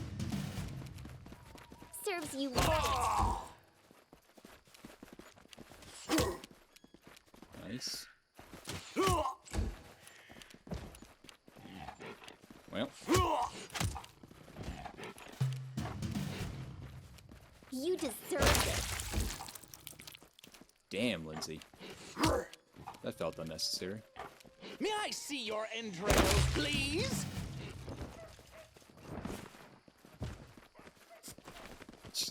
I love the tripping animations. Oleg is breathing heavily, but he shakes his fist in the air menacingly. You rats got what you deserved. Now they'll know better than to treat honest people like cattle. We should call Bakken out before he freezes in those bushes. Now, my lord, head on up to the guest rooms in the second floor. You deserve some rest after such a battle. I need to clean things up. And this is for your efforts. Now, don't offend me by trying to turn it down, just take it. An honest fight deserves an honest reward. If that were more common practice in this world, I think life would be so much better. Alright, I guess I didn't need the other stuff. I'm gonna continue to rob them blind, though. I'm glad it's all over, even if there was a fight. We'll talk tomorrow once I've finished working. You wake up from a nasty dream that tortured you almost all night long.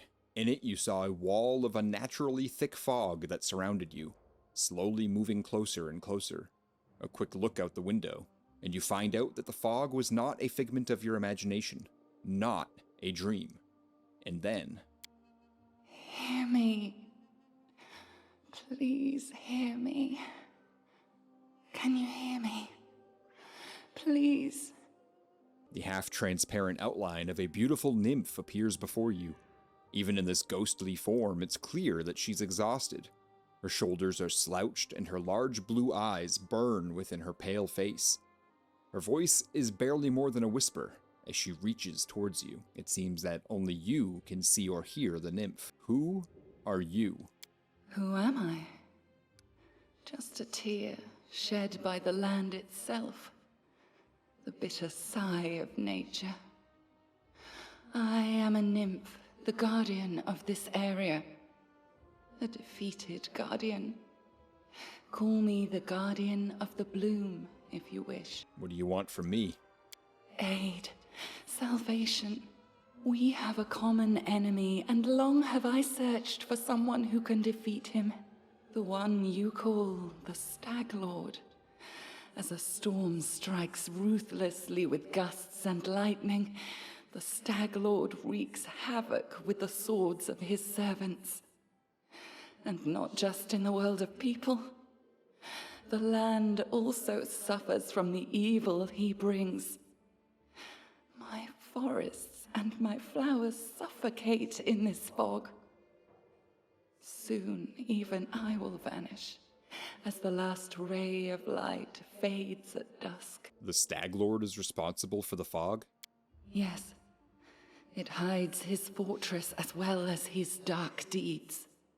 But while responsible, he did not create this affliction. It is the work of a powerful druid who has betrayed even himself. I know not why the powers did not leave this renegade, but even I was unable to defeat him. So how can I help? This fog, it enshrouds, entangles, suffocates. If only I could learn how it was created. But my powers wane. I have barely the strength to call out to you. All I know for certain is that somewhere in this forest lies an old house, and it echoes with the remnants of a strange power. The Stag Lord and his druid were there. The fog hides this place from me, but I can point you to the bandits' camp near the Thornford. Make them tell you where this place is. Go there and listen to the echo, catch the whispers, search for anything that can tell you how the fog was created. Once the fog clears, nature will breathe again, and you will be able to easily find your way to the fortress of our mutual enemy. All right, I understand. I don't believe in fate, stranger, but our meeting seems more than a coincidence. The nymph's whisper fades as she disappears.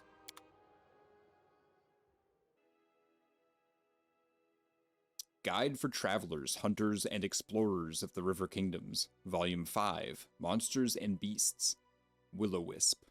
An amusing glowing ball which looks harmless and doesn't arouse any natural suspicion, pretends to be a guiding light in the marshes, but leads travelers to certain death.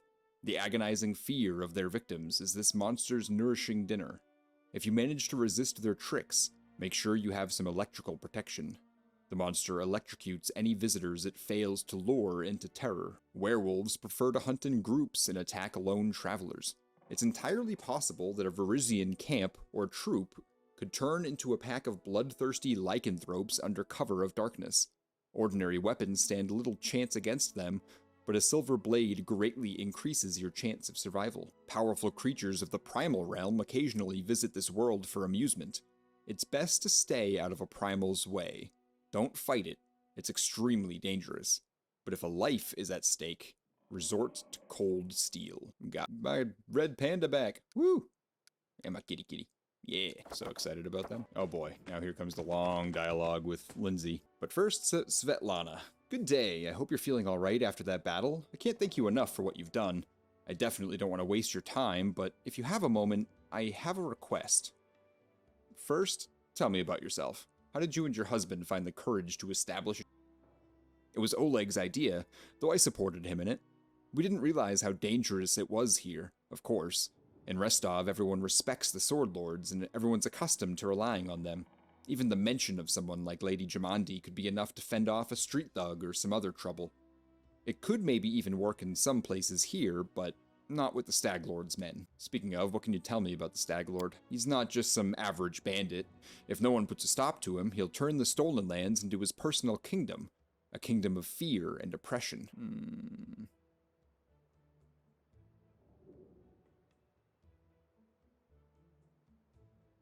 Fear always follows power. It would be naive to think the Stag Lord is so much different from any other ruler. Svetlana lowers her head. You may be right, but life without hope is just too bitter. What did you want to ask of me? Svetlana lowers her head again. This is a very personal request, and maybe not important enough for your time. I'll completely understand if you say no, but the first time the Stag Lord's thugs came here demanding money, they also took my wedding ring. Just tore it off my hand. It's just a trinket, really, but it meant so much to me. I remember every moment of the day Oleg came to me, that ring in hand, to ask if I'd marry him. I was standing in a fancy dress on the stairs of my father's home, fearing that I'd misheard something, or that I'd say something stupid and everyone around would laugh. Svetlana interrupts herself, shaking her head gently. If you happen to find my ring among the bandits' possessions, please bring it back to me. It's easy to recognize. My name is engraved inside the band. Svetlana drops her eyes, lowering her voice. There is one more thing. Among the bandits, there's a dark-haired woman who wields dual axes. She's not bad in a fight. In fact, she can be extremely dangerous and cruel. But please, I beg you, show her mercy if you have the chance. I can't promise anything, but if I do come across your ring, I'll return it to you. I understand. I appreciate any effort you put into it. The elf looks straight at you, through the tangled hair falling over her face. Hey, you're an adventurer, right? Seeking your fortune in the stolen lands? You aren't the only one of your kind here. Take my advice. Keep your eyes open and watch your back. Sometimes the ones who call themselves your friends are more dangerous than your enemies. Judging by the elf's voice, it's obvious that she started the day with a jug of wine. And who are you? The elf grunts. Anoriel 8 Eyes. Once upon a time I was famous throughout Absalom. Anoriel 8 Eyes of the Reckless Six. Well, glory passes quickly. A few miserable decades later, and no one recognizes you on the street anymore. What a shame. For more than 4,000 years, Absalom has been the city at the center of the world, a metropolis-sized showcase of the greatest treasures in all Golarion. The city not only holds a key strategic position for both commercial and military endeavors in the region, but encompasses the site of the ascension of 4 deities, and claims to have been founded by none other than the last Aslanti, the god Eridan. Why are you called 8 Eyes? Once, long ago, I could spot an enemy and pin him to the wall before he could even think of attacking. Some said I had 8 eyes and looked all around at once, though it seems I've outlived my nickname. And Yoriel stretches her arm forward. Her palm trembles noticeably. I've been drinking so much lately, it's best I don't test my skills too often. Okay, so where were you when the trading post was attacked? I was hunting. Got a little lost in the mist, which is the first time that's happened to me. I guess I should go easier on the drink, but don't you imagine I'd be scared of a good fight? If only I'd known I was missing all the action, but I see you've got everything under control. It's a famous Pathfinder here in the middle of nowhere. Why? You want to know how one could exchange the life of a Pathfinder for this sorry drunken rat hole? The light in Anoriel's eyes goes out as if someone had blown out a candle. You lose all your friends because of one scumbag, and then you'll understand. I was the only one to return from the final campaign of the Reckless Six, and whatever is left of me can't be called a seeker anymore. Anoriel remains silent for a long time, as if wondering if she wishes to poke the old wound. Here's the story. Our leader, Vermelt, was the best of us. Wise, brave, friends with everyone. One of those friends, Adivian Adressant, sent him a disturbing letter. He'd stumbled upon mention of some ancient books on the art of necromancy. Secrets like those are best left hidden forever. Trust me, I've seen what that kind of magic can do. The elf bites her lip. To make a long story short, these volumes were supposedly hidden in the catacombs of Galaspire. We decided that the books should be retrieved and kept safe by the Society. We gathered in a tavern, discussed the expedition, then proceeded to Ustalav. It was a normal mission, a quick and quiet recovery. Everything turned out to be much more complicated. We barely made it through the Witchgate Forest. All those terrible living trees, undead druids and their arches of bone. It was a miracle we managed to make it out alive. The Pathfinder Society is a globe-spanning organization based out of Absalom. The membership consists primarily of Pathfinders, adventurers who travel throughout Golarion, usually inconspicuously, and explore, delve, and otherwise experience the lesser-seen parts of the world. They send journals documenting their travels back to their adventure captains, who also assigns them new missions and suggests new places to explore. The most exciting and illuminating of those journals are compiled in the Pathfinder Chronicles, an ongoing series of books that collect the history and mystery of Golarion for its membership and the general public. Ustalav, the immortal principality of Ustalav, is a fog-shrouded nation of countless horrors, a once proud realm that suffered under the clawed hands of the Whispering Tyrant for centuries. We'd chosen Wrenchurch to stop at. It was marked on Vermelt's map as a safe enough haven to hole up in and lick our wounds. How I wish that had been true. Vermelt was the first to perish. He was attacked by one of the monsters hiding in the stables. It tossed him about like a feather, and threw him down an ancient well. His shout echoed for a long time, and I didn't hear the sound of him landing. And then, Anoriel pauses and turns away, hiding her eyes. Enough. I shouldn't have gotten into this. Who am I to stir up others' feelings with all my chatter? We'd better forget about it for now. Maybe I'll tell you more some other time, but not today. So tell me more about the Pathfinder Society, then. What exactly are you interested in? What is the purpose of the Society? It's a school of adventurers. We search for those who are eager to test their skills, and we educate them and give them ideas about where on Galarian they might seek their fortune. They look for forgotten knowledge, secrets, and lost artifacts. They are explorers and pathfinders. We're a sort of mutual assistance club for adventure lovers. We exchange experience, share knowledge, and keep careful records, in case it proves useful to future expeditions. And also, we publish books for thrill seekers, and bored urban teenagers from wealthy families. So what kind of members does the society have? All sorts of adventurers. We have representatives from all races, religions, and beliefs.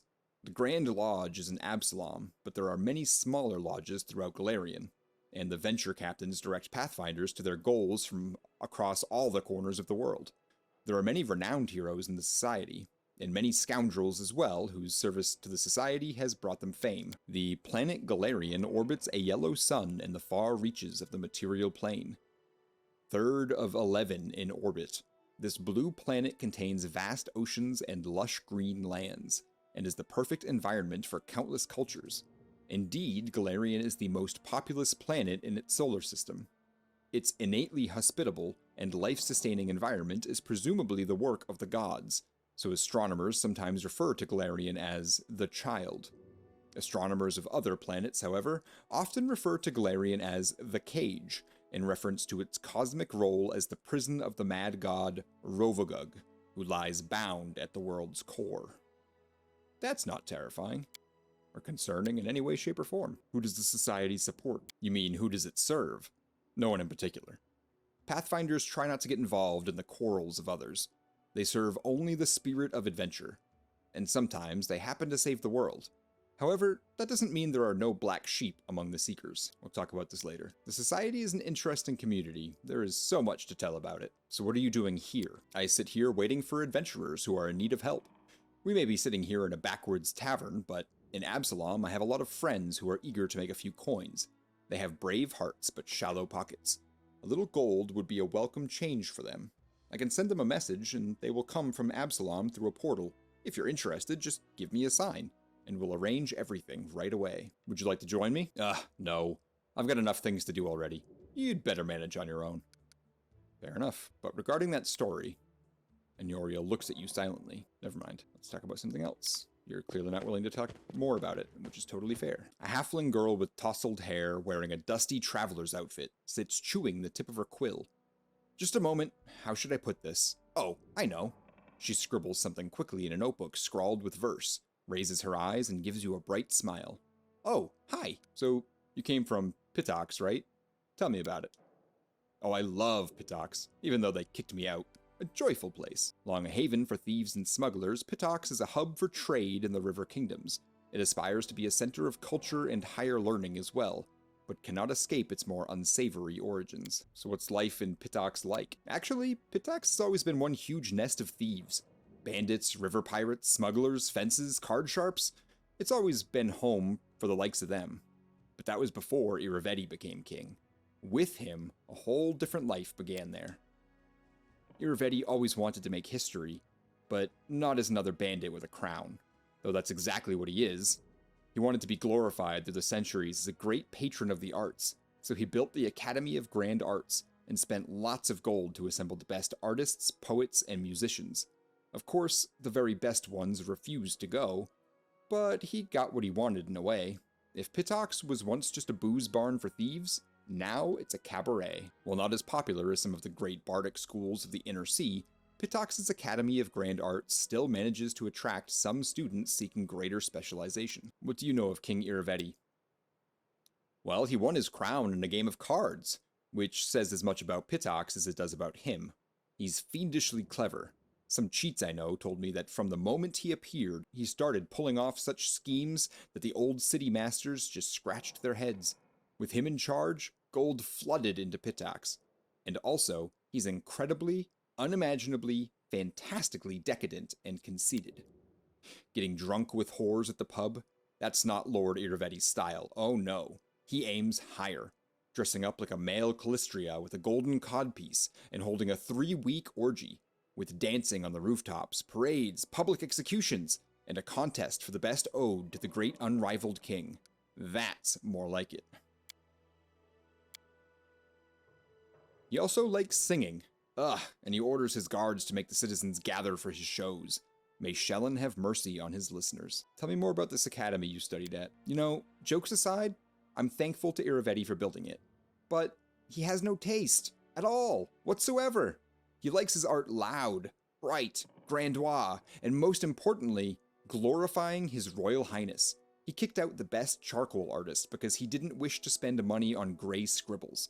He sacked a masterful flute player from Tianxia for playing too quietly, and instead ordered them to open a kettle drum class.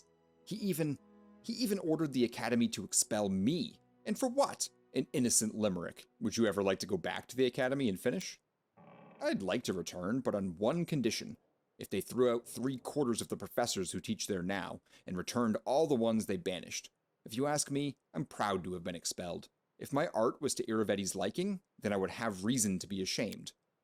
As long as mediocre lickspittles at the academy, and those with real talent beg on the streets of Pitax, I will not cross the threshold of that place. Let me ask you about something else.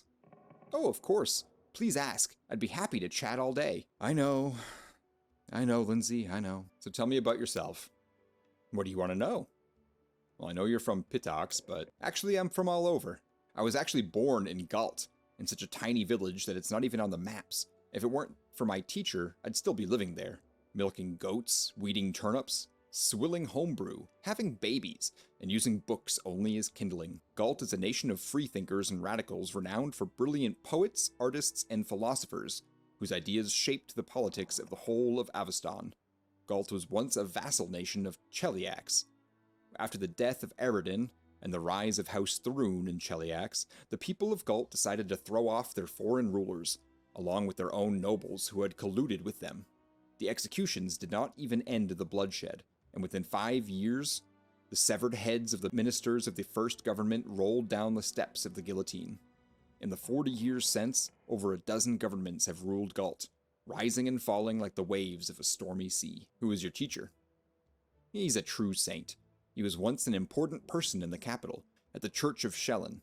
He got in trouble with the authorities and went on a self-imposed exile, to the tiniest, most godforsaken, priestless village he could find, the one where I was born. He wanted to open a school, but the villagers wouldn't let him. You can heal us all you like, but no putting any ideas into our children's heads. It'll only distract them from their work. But he did teach me on the sly. He taught me how to read, how to write, and he gave me books, poems, legends. He was the one who told me about the Archknights of Avestan, and when I told him I was going on a journey, he gave me a magic ring so that Shellen would protect me from harm. Avestan is a continent on the world of Galarian, one of the most heavily settled areas on the planet. Avestan possesses as many varied cultures and environments as any other continent in the world, and an ancient history stretching back tens of thousands of years. Brevoy, the River Kingdoms, Numeria, and the Stolen Lands are all situated on Avestan. I haven't seen him since I ran away from home. I hope he's all right. I ask Shellen every day to grant him a long life, and new students, who are the Archknights of Avestan. Oh, you haven't heard of them? How can you be a hero without knowing one of the most epic stories in the history of stories? No, I won't spoil anything. You should just read about them yourself. Every single chapter. Their adventures are what gave me the idea of going on a heroic quest and writing about it to begin with. And now, look at me. Here I am, on a heroic quest. So how did you become a bard? When I realized there was nothing for me at home besides more radish patches, I decided to run away. A traveling book peddler, Tessie the Quill, happened across our village. Well, I stuck to her like a burr and wouldn't let go until she agreed to take me as an apprentice. Together, we traveled everywhere, to Brevoy and Taldur and even Ustalav. And then I found out about the Academy of Grand Arts in Pitax, and I thought, well, I love reading stories, so I can surely learn to write them too. I enrolled on my first try, and they even gave me a scholarship. Then they expelled me. But that's okay. They'd already taught me all the important stuff. And now, with Shellen's help, I can manage on my own. The mighty empire of Taldur once stretched from the Arcadian Ocean to the border of the Padishah Empire of Kalesh. Eredin himself was said to walk among the people of Taldur, and his religion, a shining beacon unto the world, radiated outward from Taldur's gilded capital of Opara. Taldur's ancient armies of exploration established footholds for the empire throughout Galarian, and its mighty phalanxes marched for thousands of miles during the Shining Crusade to beat back the Whispering Tyrant. Now Taldor is a stunted remnant of its old glory, having lost control of its daughter territories, and is almost ignored by the powerful countries of today, which assume it will continue its slow decline for at least another century. So do you worship Shellen? Yes, not to offend the other gods, but she's the most important of them all. All the other gods guard the world as it is, but only the Eternal Rose, the goddess of beauty, calls us to the world as it should be. Why are your clothes so messy, by the way? Lindsay waves her hand carelessly. Oh, forget it. I can't waste money on looks. I'd rather buy books instead. In 100 years, when people are reading my works, they aren't going to ask whether the author had holes in her sleeves. Tell me about the book you're writing. What is there to tell? You've seen some of my rough drafts already, haven't you? It's a book about you and your adventures. I am writing the whole truth just as it happened. Well, the whole artistic truth. You know, no glory, no story. So why are you writing it? What's the point? When I was at the academy, Eobald the Insightful began his literature course with the question, what is a person?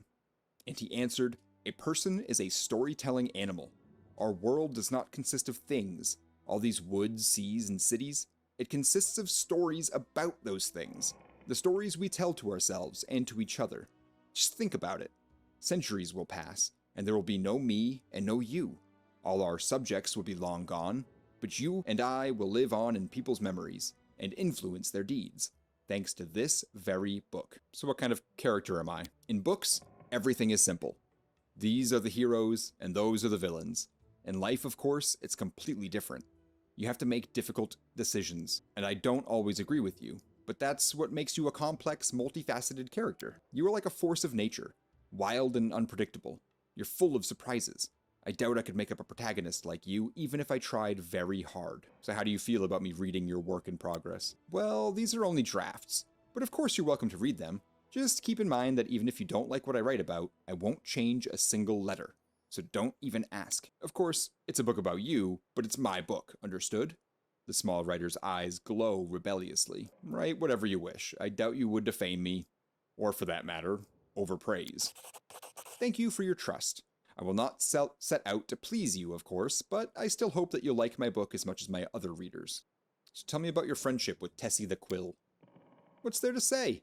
The books woke my urge to travel, but it was only thanks to Tessie that I managed to really get out of my village. At first, Tessie tried in vain to get rid of me, but later when I told her I was staying in Pitax, she even shed a tear.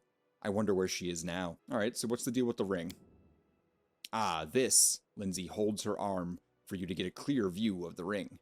It was a gift to me from my first teacher. It's magical, imbued by the powers of Shellen, no less. When I get myself in trouble, it transports me to a safe spot. So please don't be angry with me if I suddenly disappear from a fight. I'll wait for you here. Promise. Alright, I should get going. Just don't leave without me. Of course, I could just write whatever you tell me, but if I wanted to stay cooped up in a dusty room, I'd still be sleeping through lectures at the academy. Whew, did it. That felt appropriate. Forwards! No, look at this good boy. Backwards! Oh, chicken. We're gonna talk. Amiri utters a weary sigh. Alright, spill it. I'm listening. Look, we're just talking. You don't like it? Amiri shrugs several times, perhaps flexing her muscles, or maybe just filling in the silence. Dunno, she admits at last. Depends what we're gonna talk about. If it's about monsters or swords or scars, I approve. That's good. And if you're gonna ask questions like why and what for, and how, screw this. Amiri looks you over slowly, head to toe. Or you got even harder ones. It's a formidable sword, but it's not just a simple weapon, is it? You bet it's not simple. Check out how big it is. She proudly raises the blade, and you notice that even though Amiri is extremely strong, she still has difficulty wielding such a large sword. The sword belonged to a real blasted frost giant. I killed the beast, and took this looker for myself. Fits me perfect, my damned trophy. Amiri's eyes flash with menace as if she's challenging some invisible enemy to try taking away her trophy. Want to tell me about yourself? This simple question seems to puzzle Amiri. She scratches her head, then starts counting on her fingers. First, I'm a barbarian. I'm strong. I grew up in the realm of the Mammoth Lords. I left my tribe, the 6 Bears. Amiri looks thoughtfully at her 4 bent fingers and shrugs. And I like fights. she concludes, bending her thumb. A realm of megafauna inhabited by humans, almost as savage as the prehistoric beasts surrounding them. The realm of the Mammoth Lord is the land in Aveston's far north that is home to myriad nomadic tribes of Kelid barbarians. What's it like to be a barbarian in the Six Bears tribe?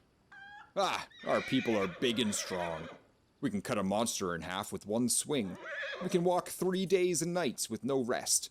We can eat a whole fried auroch. I guess you had to do a lot of training to become as strong as you are. Training? Ah, no one freaking trained me. The boys of the Six Bears got the training. All I could do was watch. Amiri's eyes gleam with anger. And you know what? They were still crap, even after all that training, because I kicked their butts hard. Animals, bandits, monsters, all thought they were stronger than me. Idiots. Amiri spits on the ground. Because if you start a fight, you think you can win. You think you're stronger than your enemy. Amiri raises her chin proudly. I defeated them all. See all the scars on my face? What does the realm of the Mammoth Lords look like? Huge and freezing. No place for weaklings. Amiri narrows her eyes as if evaluating your ability to survive her homeland.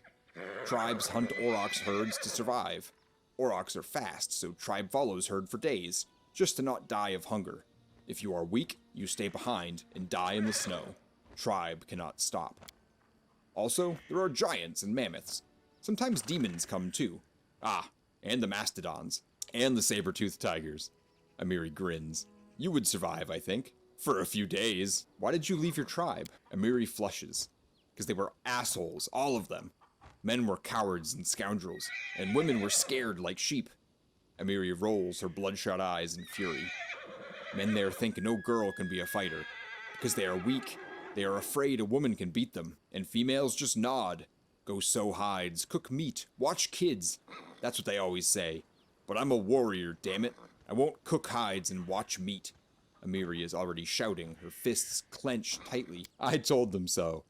I went hunting with men, and what did I get? Still the same. You are woman, you stay home. Even gave me a nickname, the Soft Chieftain. Like a warrior woman was a funny joke. Damn, I even went to hunt those shit-faced frost giants. And there... Amiri suddenly stops, breathing heavily, sweat beading on her forehead. After a moment, Amiri waves her hand awkwardly and forces herself to grin. So I left. Cowards, scoundrels, and sissies they were, that's why. Well, you're quite a good fighter. Amiri jerks her head up. Quite good, huh? Compared to who? If I was a crappy male, I'd fight better. Is that what you say? She glares at you, her eyes narrow. Or you say I could be better. Like, go get some training, Amiri, right? I meant exactly what I said. You're quite a good fighter. Don't raise your voice to me ever again. Amiri continues to breathe heavily for several seconds, glaring at you. But finally, she calms down. I won't, she mutters. Forget it. All right. So why did you leave your tribe? And what's the story about the frost giants? I told you already. They were assholes. They treat women like sheep, not fighters. Amiri frowns. As for giants, I'll tell you later. Someday. Maybe. Well, thanks for talking with me. Let's speak again later. Talking. When will we do some monster killing instead? Amiri sighs and turns away. Bakken frowns as he ostentatiously examines the nearest wall, hands in his sleeves. Without turning to you, the old man finally says in a dull voice, You want some potions of transmutations and bodily poisons, part 2. Truly blessed and enlightened is that learned man or wise woman whose gaze has pierced the mysteries of alchemy. This path fortifies the spirit, sharpens the mind, and teaches temperance in all things. Even the petty and the shallow have, through ardor in their pursuit of alchemical knowledge, achieved virtue. Yet nevertheless, imbibing his own concoctions, as is custom among the young and impatient, may wreak havoc upon his very nature. For a potion is not merely a concoction, but a mixture of primes, which the naked eye cannot see. These basic elements of spirit, once they take root within, may intermingle and converge, and through their union, poison the soul, compel deeds most disgraceful, or excite with the temper of a demon. Can I help you in any way, Bakken? Bakken glances at you, suddenly interested. Well, since you're asking, there's a cave nearby. I used to pick berries in there, but the place has been overrun by spiders. The berries are red, look a lot like raspberries. Fangberries, I call them. I'd be real grateful if you gathered a basket of them and brought them back. Just be quick if you do. They spoil quickly. Those spiders in the cave are mean. Here, let me give you some alchemical fire. Crafted it myself. Burn those spiders to a crisp. That'll teach them for taking over my Fangberry cave. I also need a bucket of moon radishes. They're a rare and mysterious plant. I don't know where to find them, but I know that kobolds gather them and value them highly. It's not a huge deal, really. I'd do it myself if I were younger, but if you're willing, I'll pay you. 3 potions for the berries, and a purse full of coins for the radishes. Why do you need fangberries and moon radishes? You want to know, huh? Well, I'll gladly tell you after you bring some to me. Alright, I'll try to help. Bakken glances at you hopefully. Just watch out, alright? Don't end up someone's lunch. Greetings! Oleg seems to be in a good mood and greets you warmly. You certainly ruffled those villains' feathers. Well, anyway, new day, new troubles. Have you seen the fog? Never seen anything like it before. The road to Restov looks like someone spilled milk and it just hung in the air. Couldn't see anything through that soup, not even with a torch. Feels like witchcraft to me. I bet the Stag Lord's involved somehow. Rumors say he deals with all kinds of bad magic, so why open a trading post in such a dangerous place? I just dislike the noise, Oleg answers reluctantly. I'm from Restov. Cities are complicated. Lots of people, and each with their place on the shelf. Bow before this one, fear this other. Don't do business with a third, but be sure to be extra nice to the fourth. And villages are a little better. Everyone likes to stick their noses into each other's business. I just wanted a place where I could be my own master. And so, I ended up here. Alright, well I need to take care of the Stag Lord. You know of anything that could help me find him? That's quite a task you've set yourself on. The Stag Lord is a fortress somewhere in the area, but only a few chosen from the most trusted of his rabble are ever invited. The location of the fortress is a heavily guarded secret, and with this fog hanging around, I'd imagine it would be even harder to find. I suppose you could try to follow the trail of those bandits who attacked the post before. They came from the southwest, from the side of the Thorn River. The fortress might be there, or at least some large camp of theirs where you can find information. The Thorn River meanders through the northern parts of the Gnarl Marches, slow, fetid, and teeming with life. The muddy waters flow sluggishly through flooded lands and dense thickets. The locals dare not drink from the Thorn River, and not just because of the filth or the stench. Ravenous beasts lurk in the murky depths, lying in wait and ready at any time to pull their prey from solid ground down to the bottom of the river. What else can you tell me about the Stag Lord? Not much. Not like I've sat down and shared a cup of wine with the man, you know? But I think he arrived in the Stolen Lands less than a year ago, from what I've heard. But as soon as he got here, he took over everything. I wrote to Restov, tried to warn them that the Stag Lord wasn't some typical gang leader, but they didn't listen. The rumors about him are horrible. He'll kill a person if they so much as disagree with him. He never reveals his face. Those who've seen him up close report the same thing. Ugly scars cover every inch of his skin, not covered by his clothes. The Stag Lord's past is a mystery. He just arrived one day. He was immediately a power to be reckoned with. I guess the most surprising thing about him is that he has as many followers who admire him as he has minions who obey him out of fear. He's got some inner strength in him, or maybe an inner madness. There are many who seem to follow him because of that madness, like it was some kind of virtue. Alright, this is unfortunately where we're going to have to call it. It's already past 7. Yeah, you should. I highly recommend it. It's on Game Pass if you have that. Thanks everyone for hanging out. Thank you, Dark. Don't forget to check us out on YouTube, where we have all the old videos from all past streams, except for the last 2. Like I said earlier, we're not going to be putting those ones up because what's the point? We're just overriding them anyways. I'm trying to look at who is on. I kind of want to go, yeah. Let's go pop on over to RTFX Studio, who is hanging out with us all day. That way you can get an idea of their studio. I don't know if they're going to be doing a game development, or if they're playing games, or if they are co-working. But whatever it is, I promise you, you're in for a treat.